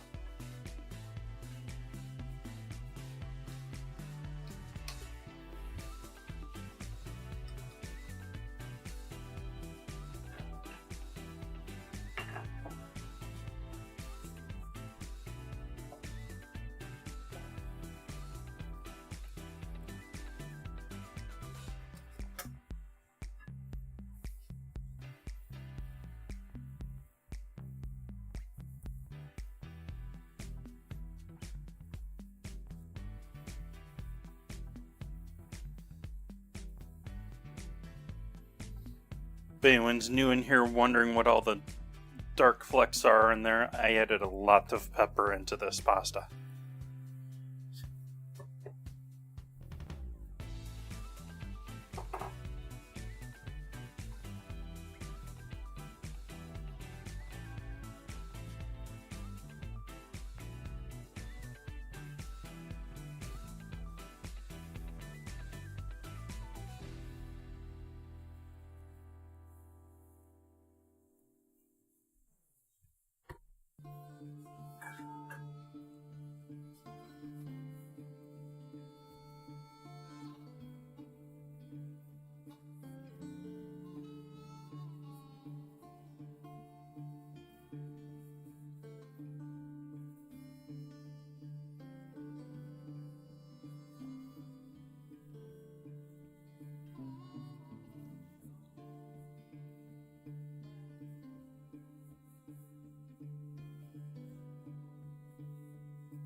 Just a little too thick still.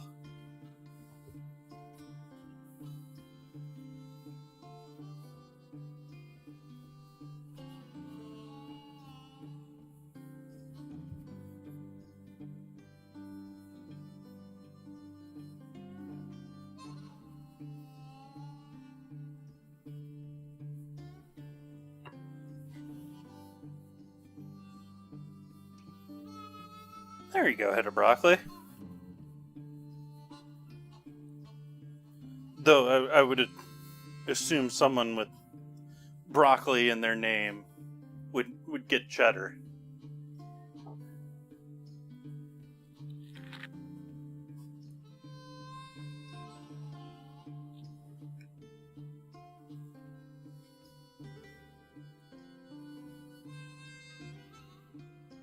Just cheesing it up, eh?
I don't know, it depends on the cheddar. I've tried both some dried cheddars that they may not go for just because of how dry they are. And yeah, I've had some nasty cheddars too.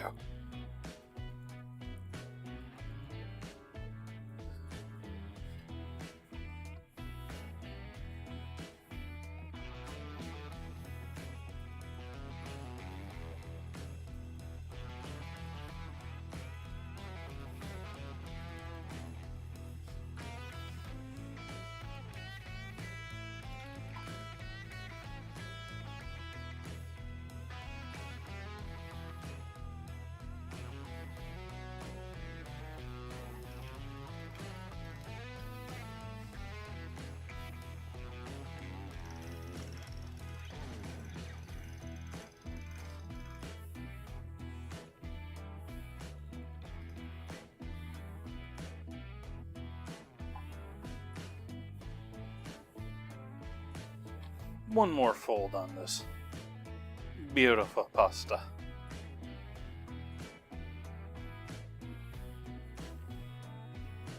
Nice and yellow pasta tonight. Or noodles. Do we call it noodles or do we call it pasta, chat? It's essentially the same thing. Flour and egg.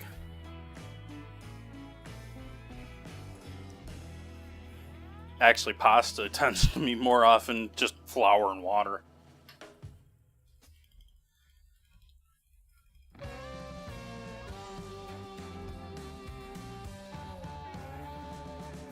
I went and rolled that through tighter than I intended to.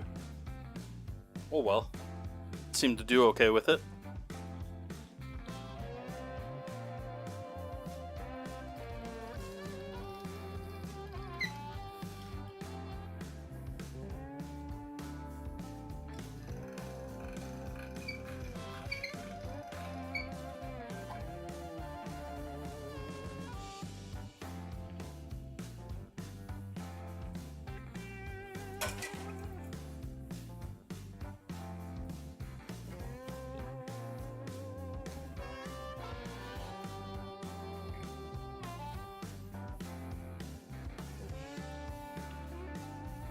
I think it has a lot more to do with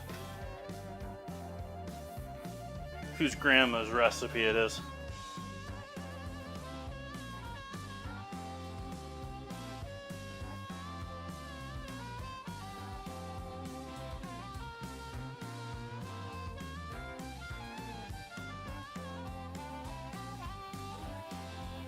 And I'm just going to give this a light dusting coat on the outside of it now that we've done a nice stretch out on it.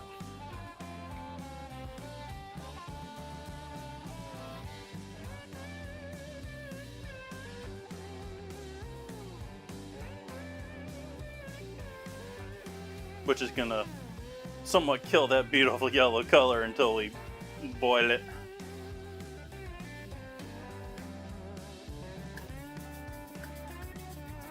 Which gives me the beautiful idea that maybe we should get some water set up here to boil our pasta. What you think, chat?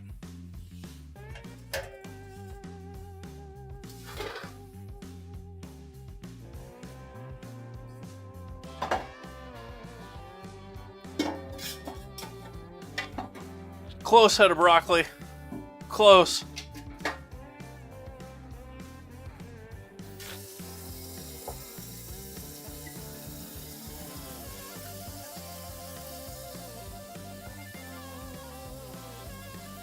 Grazie. Sorry about the noise.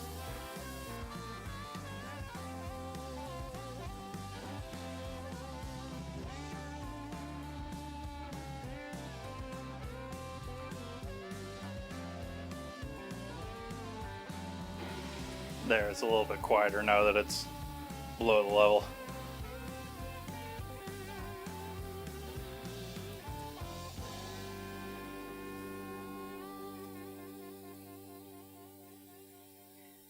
I think this is probably all the flour I'm going to need. This dough has been working pretty nicely with me.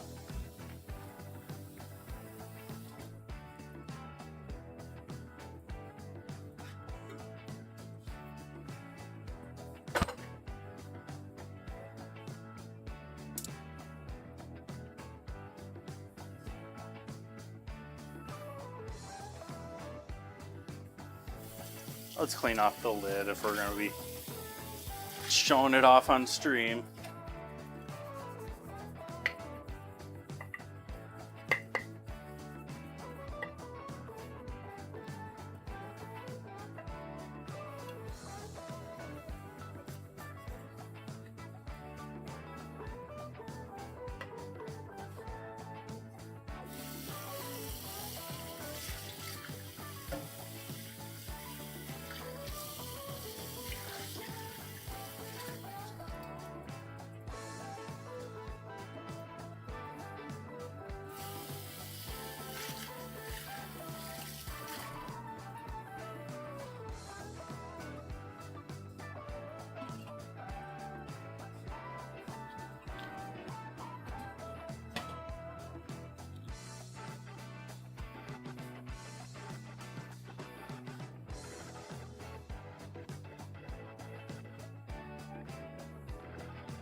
And so now we're going to start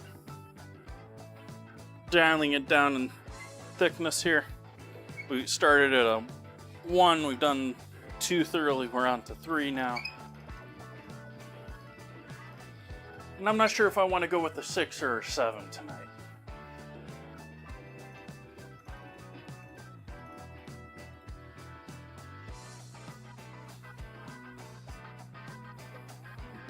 But look at the length here right now, chat. We're about even here. We're gonna more than double this pasta by making it thinner here. Not just with one roll though, it's gonna take a couple passes.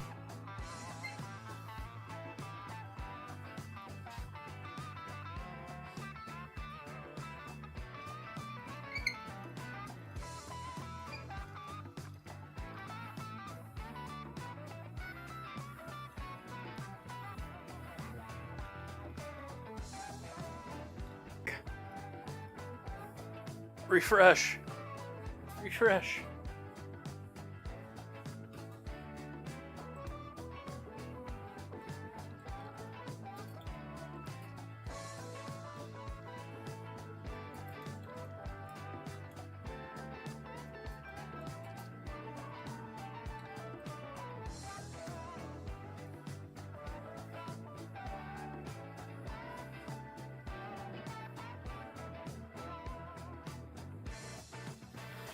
So now that's at least 1.5 times.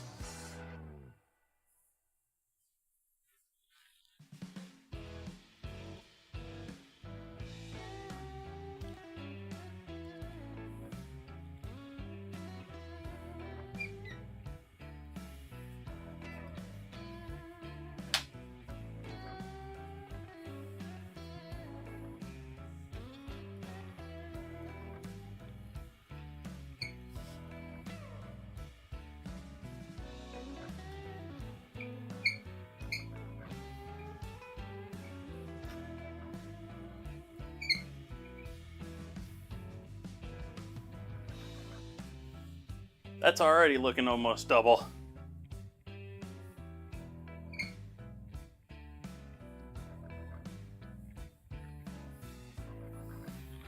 I'd have to say that's probably double by now.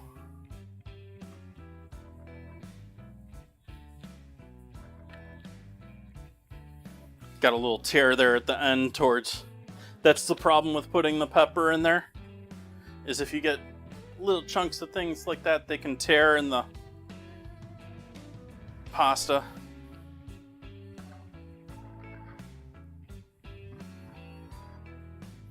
And so now we're starting with thickness number 6.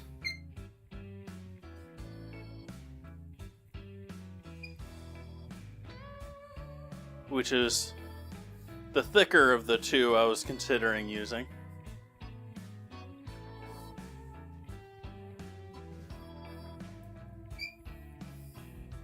Yeah, I think we're gonna go with 6. This is feeling.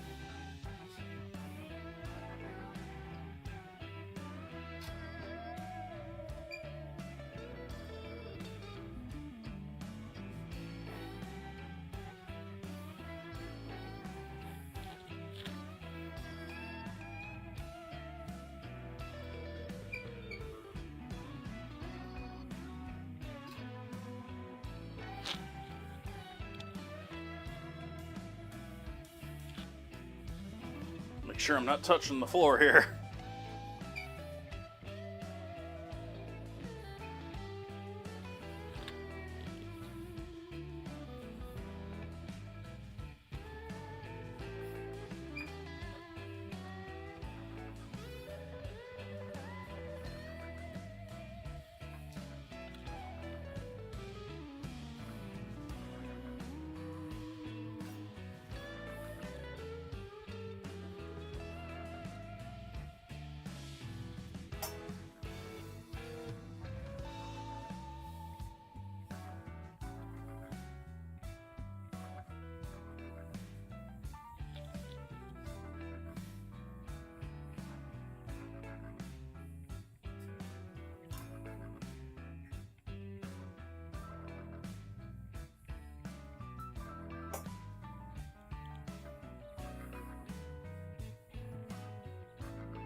Now, the way I'm planning on doing this tonight, these don't have to be any exact length. I'm not worried about that. What I am going to be doing with these is making sure we got a little bit of flour right here.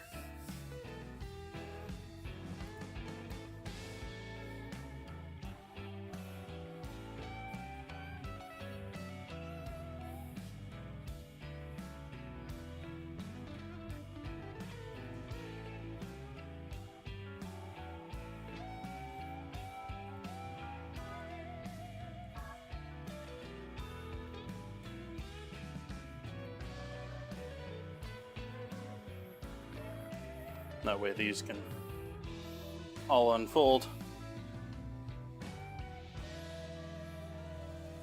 We got some nice thick noodles. I'm wrong, I'm gonna need some more flour to dust these to keep these from sticking.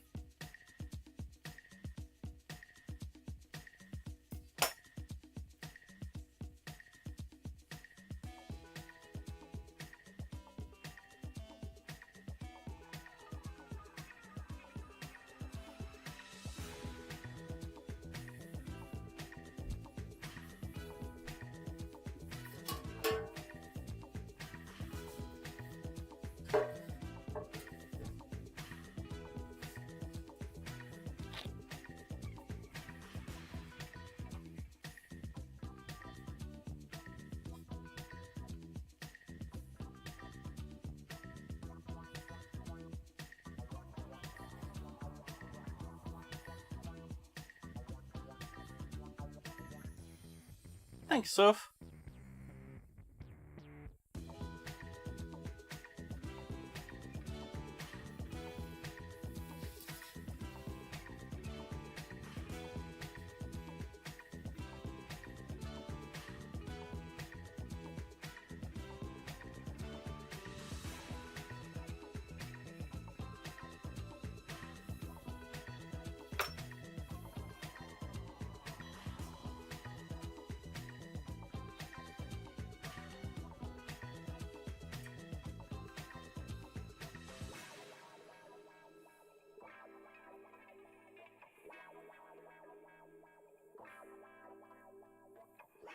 Wonder if I should just slice this longwise, if that's going to be quicker that way. Probably will be.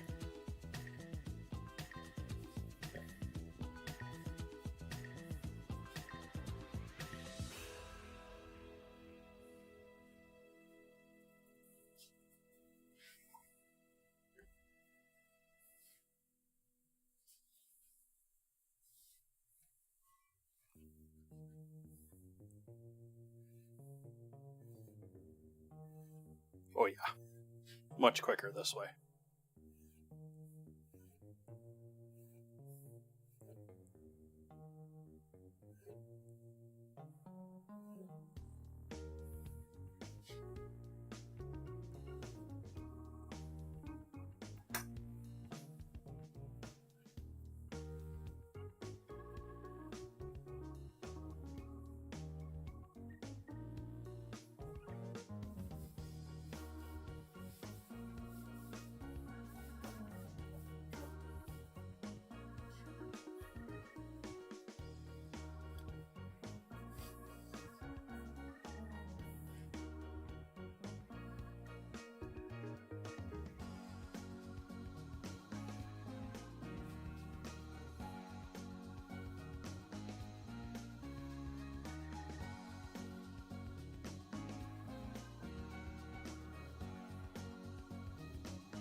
Oops. I didn't mean to change that. The other song was better.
Only heavily flouring this because I'm adding more on top. We got another 3 sheets down here on the counter to cut and add to this still.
Cut. Wow. You too?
So there we got our pasta.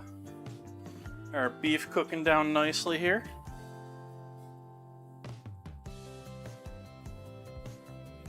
And beef is now breaking the surface of the liquid here.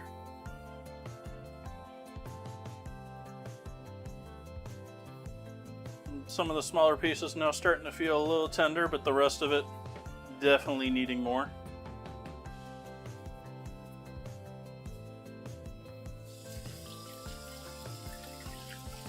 Yeah, chat. Head of Broccoli always needs challengers. They need competition.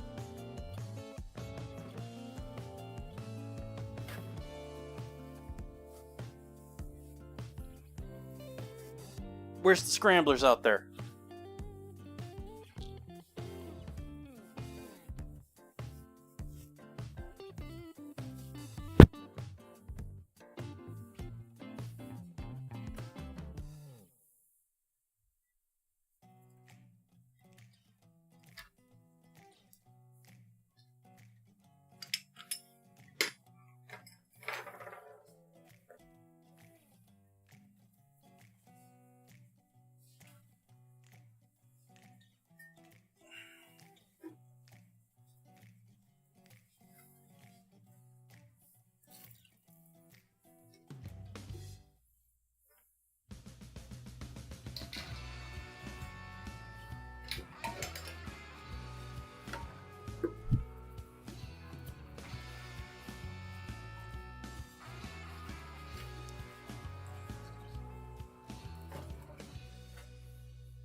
This year it's been ridiculous. Like, I don't remember it ever being like this living here.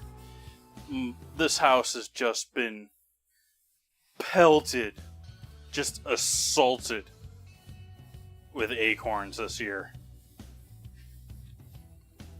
It's like every 10-15 minutes there's another thump on the roof.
Starting to get there.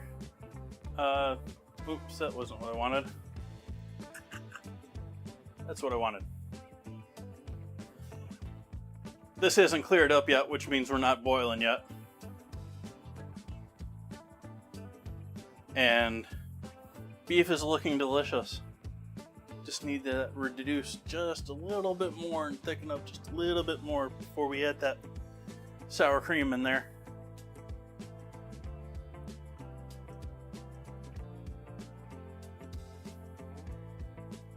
Actually, we're probably pretty close right there.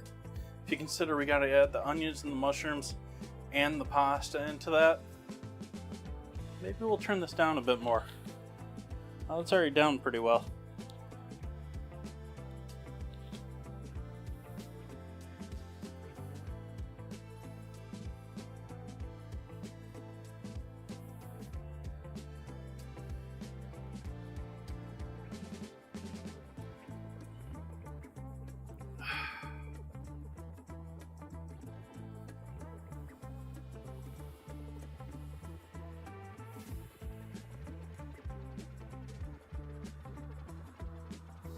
So Sunday, I'm thinking pumpkin beef stew. Anyone out there had pumpkin beef stew before, chat? I got roasted taters too. I got like baby taters. I'm gonna roast baby taters to serve with or toss in. I haven't decided.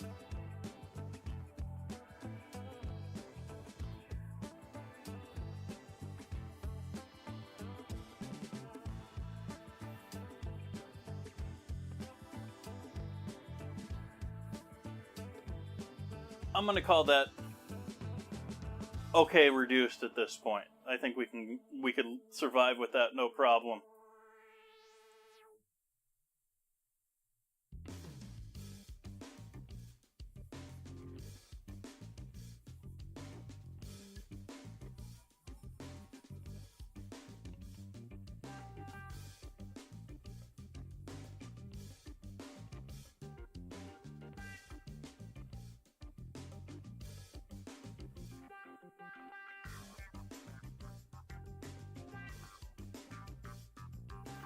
I don't see why punky or butternut squash could go into a beef stew or soup.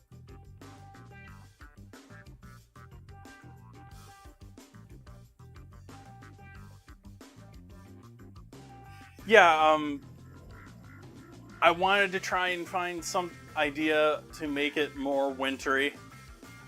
And I know I didn't want to do pasta, but I know that there's been a big fad, at least in pastas, where we're having all sorts of pumpkin, butternut squash, etc. sauces to substitute / mix in with tomato sauces.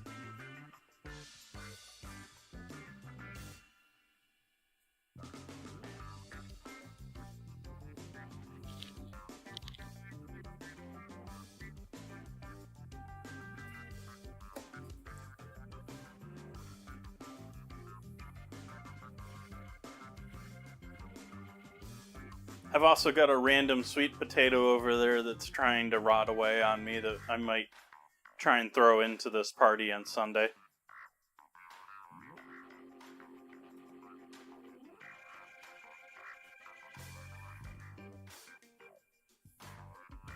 Well, I said our sauce is done here. Is our beef doing okay here?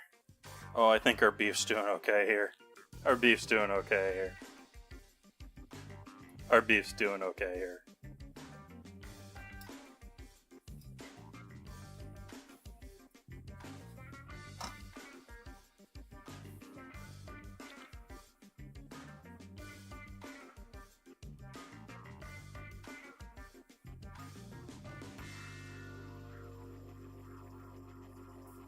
So we're just waiting on this water to come to a boil.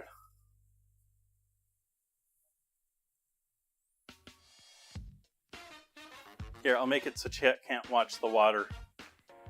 That way it'll come to a boil quicker.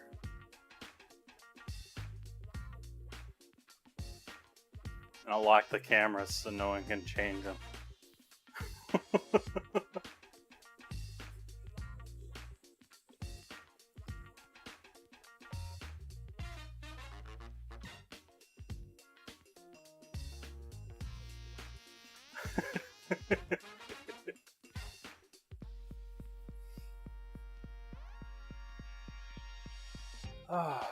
So what's in the news in the world of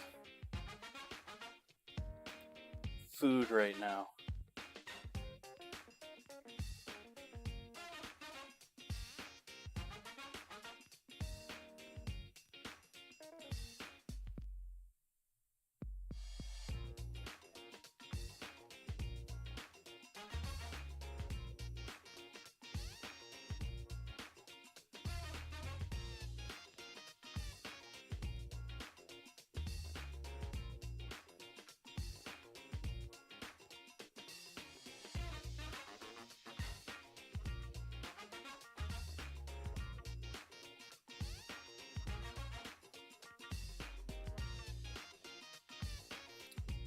Fortnite passes 1 million active players in 20 minutes flat. Fortnite OG.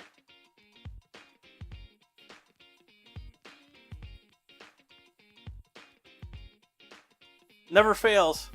It's what all these major games do. It's what the movies do too. You gotta capitalize on that IP. You have a game running for, what is it now? How old is... Do I dare say 7 years? Something like that. And you gotta come back with the, you know, this was the original. This is what y'all fell in love with.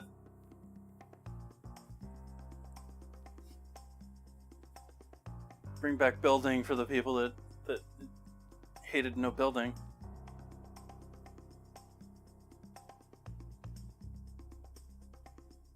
I don't know.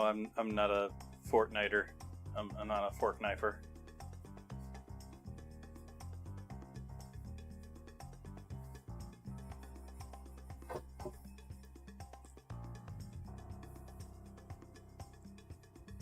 I checked. The water's not boiling yet.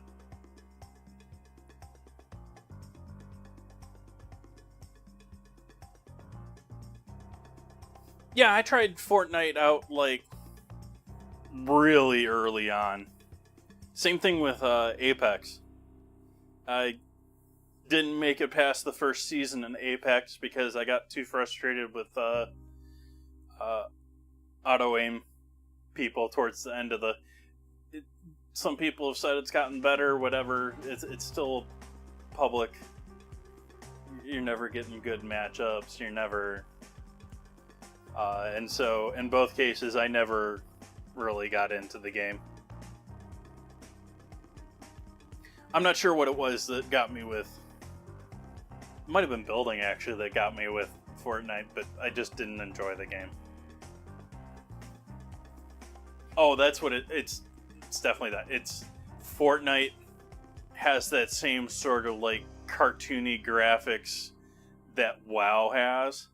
And the reason I never got into World of Warcraft after playing EverQuest, even though they're both animated games, EverQuest had a much more, like, realistic style to its artwork versus the more cartoony design that they had in WoW. I can never get into that with WoW. And same thing with Fortnite. I can't get into the cartoony-ish of it, which...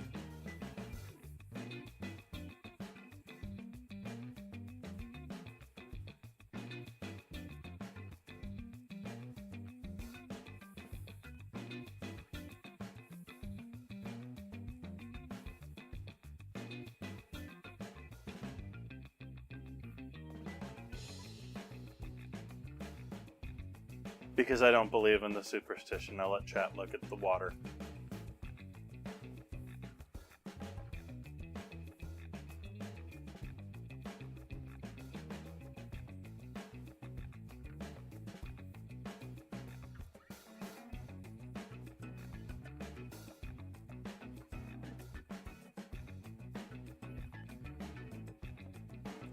I was into gaming quite a bit as a kid. And I went into culinary school and college and sort of like, you know, I got more important things to do mentality and gave up on a good portion of it. Most certainly after college, right after college. I wasn't for a while. And almost up until around now. And then started doing a little bit more here and there. Like I said, I tried out Apex and Fortnite when they started, but I've been playing Minecraft. I have City Skylines too, but I tried that out for a little bit and haven't gone back to that either.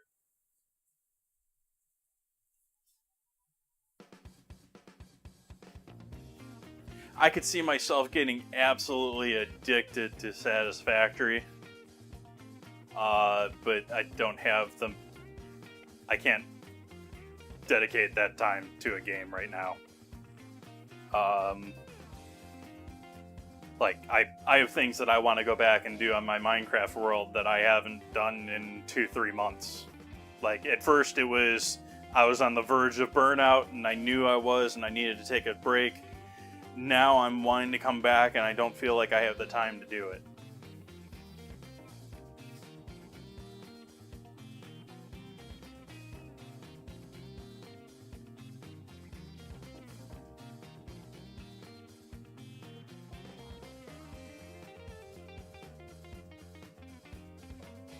Good guess, though.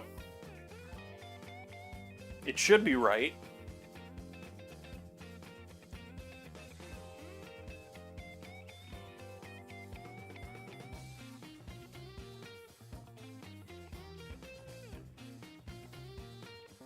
By the way, the dictionary with the new scramble is going to get a lot larger now.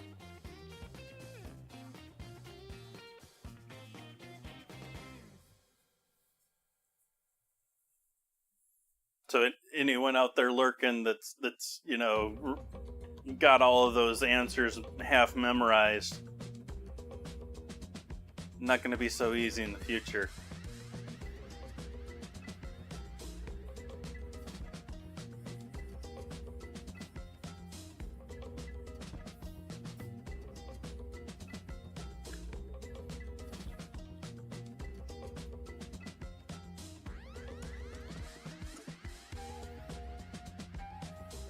That almost looks like it's boiling.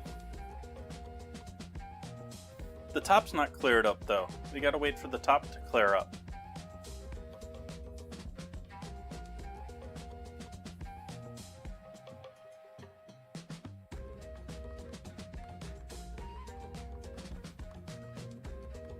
Papel.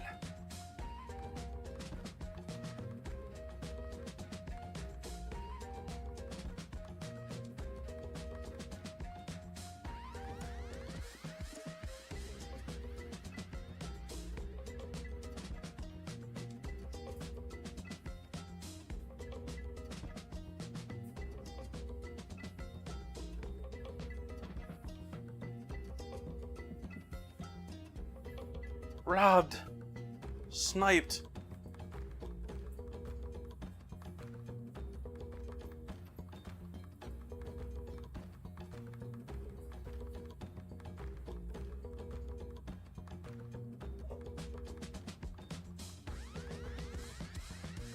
I would believe it would be paper and some other. But that's me guessing off the top of my head.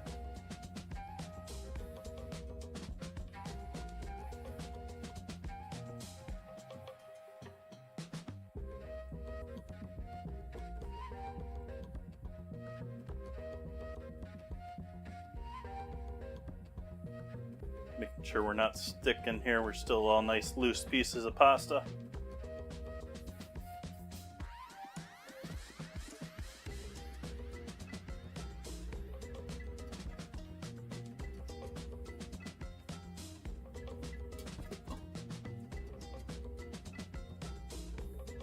Let's get it up to a nice full boil. It is boiling nicely even with the lid off, but I want that thing peak heatness for throwing this in there.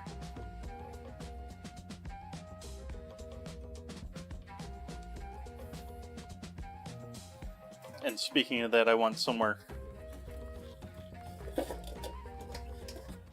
to bring it out that I can mix it in. Big enough bowl for you, chat?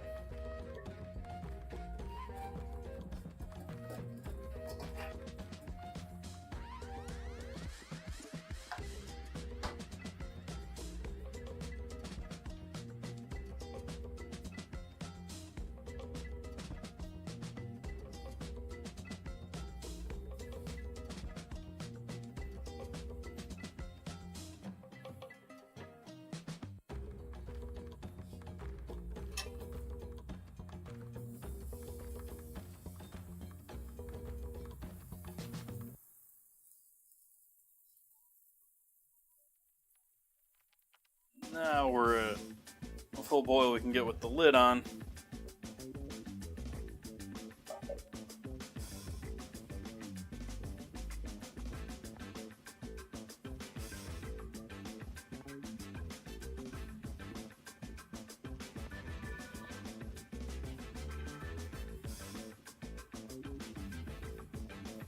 pasta going in.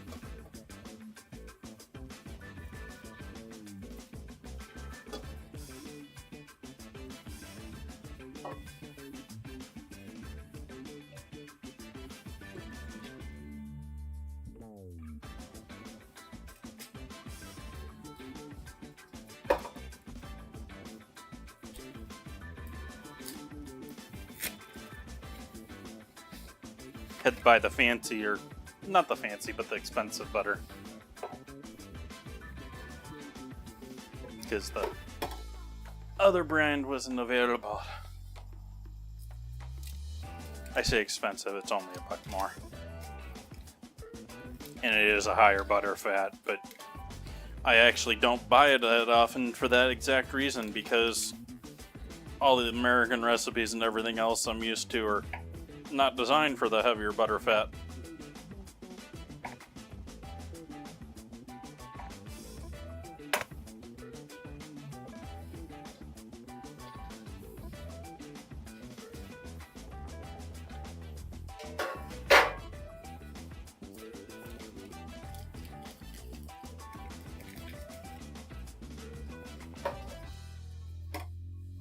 It's delicious though.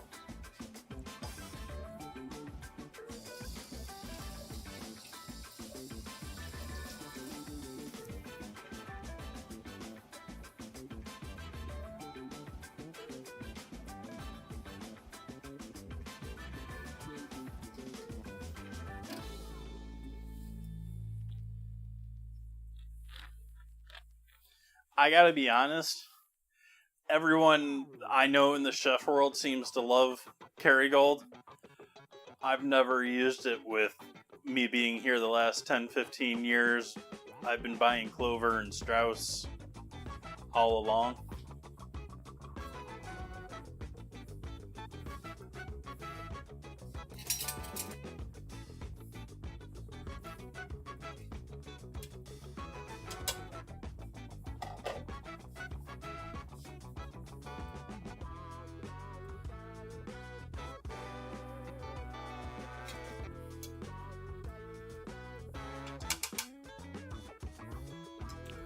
I'm gonna call that good.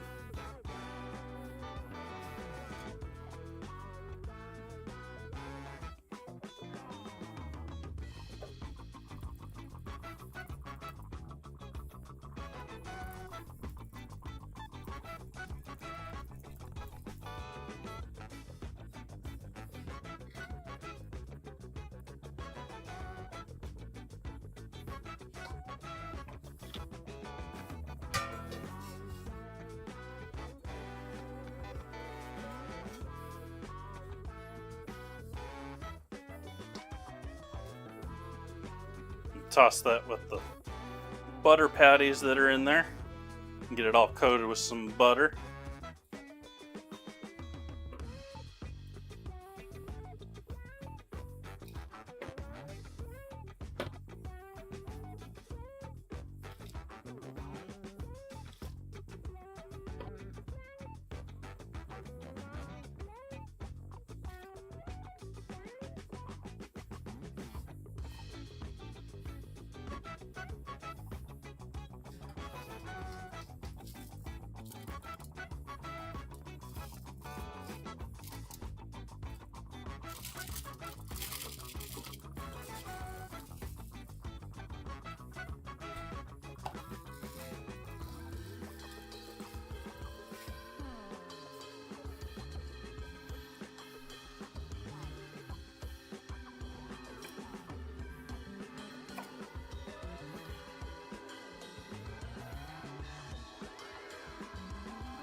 So we got our beef over here. We're going to add our mushrooms and onions to the beef now.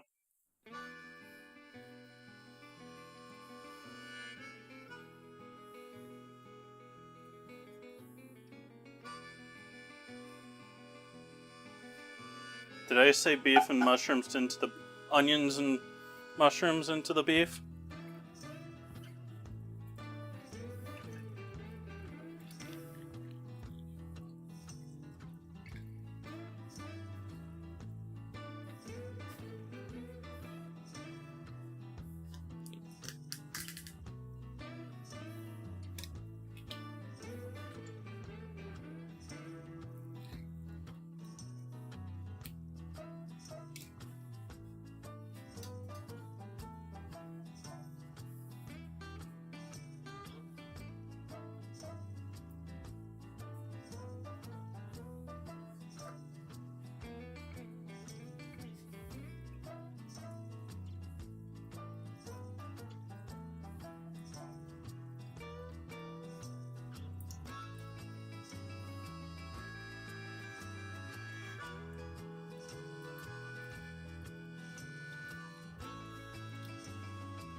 Actually, now that I think about it, Chad, I think I want to leave the pasta and this separate.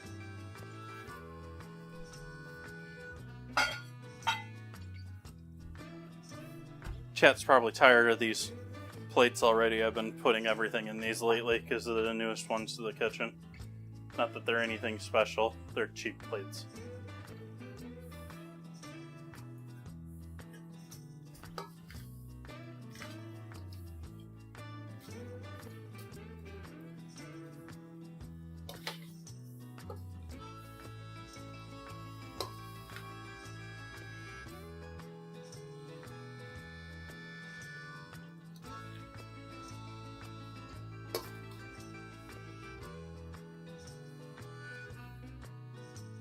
Hey, it works for house flippers.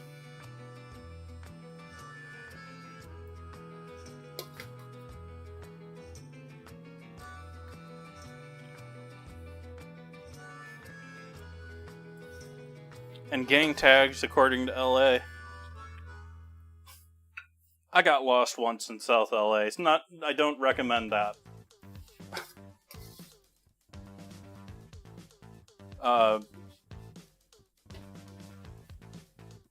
And ended up driving on a strip of road where it was at least a mile straight.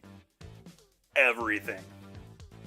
Garages, fences, power posts, everything. Everything painted highway gray.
Poor man's Quinnell.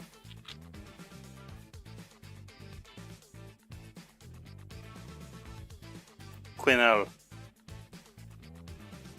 There you go, captions.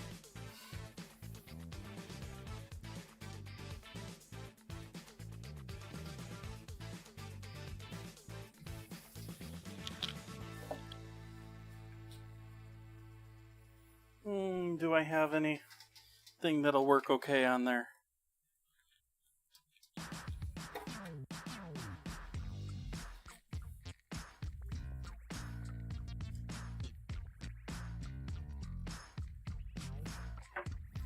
And if only for a little splash of green, because I don't have parsley, I have a little bit of cilantro on there, which I don't think is going to be too offensive to me, especially the little amount that I'm adding on there just for a little color.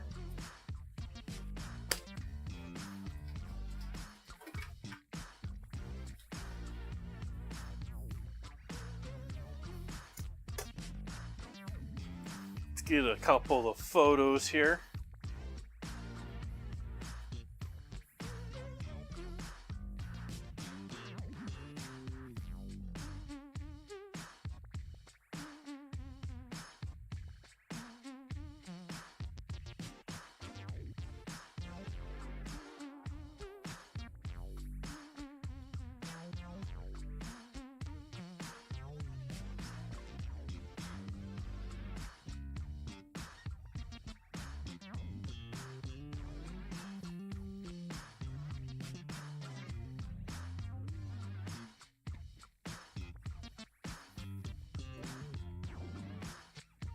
That's my intentions, Justice Rice.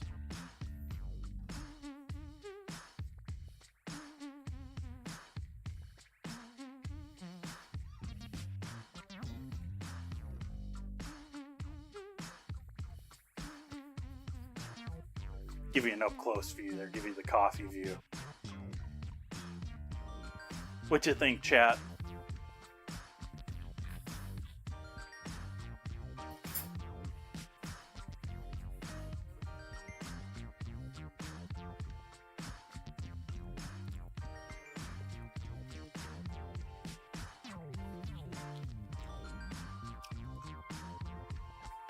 Smaller pieces are going to be fall apart, larger pieces just a little bit of toothsome there. Just on the verge of perfect, I think.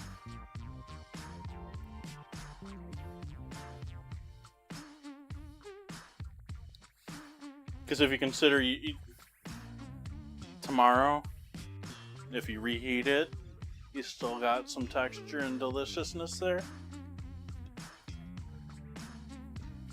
I am going to do one last little touch to this. I hit that beef up pretty heavy with the salt. And I put some salt in my pasta. But I did not heavily salt that water. Or any of that other stuff, so sprinkle of salt over the whole thing now.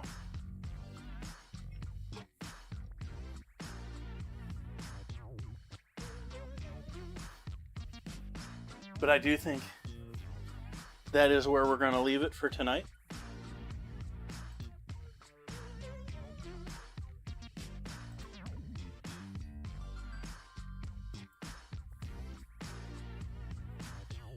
I shall be back here on Sunday, same time. We're going to be doing not an all too different dinner. I mean, you saw me marinate the beef during tonight's stream. So we're going to be doing beef stew. I'm going to be using that pumpkin and doing a beef and pumpkin stew. We've got some baby potatoes I'm going to roast off and probably serve with the stew. I got some good carrots in the house right now too. We can do that. We got some pretty carrots in the house right now.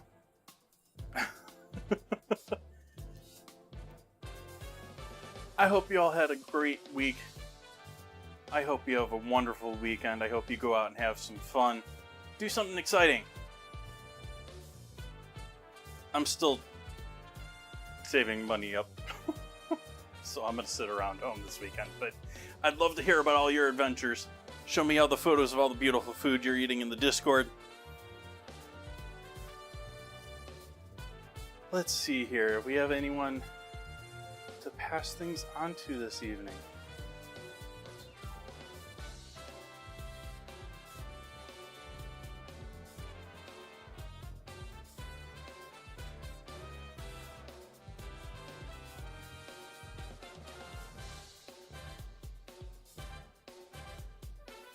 I think I'm gonna leave it here, chat. I'm not gonna raid out tonight. I still are my norm. I always act like I'm gonna raid and I'm not. I just enjoy going and eating dinner and not having to be communicative with another streamer. I hope you all have an amazing weekend. Hope to see you back here Sunday. Good night.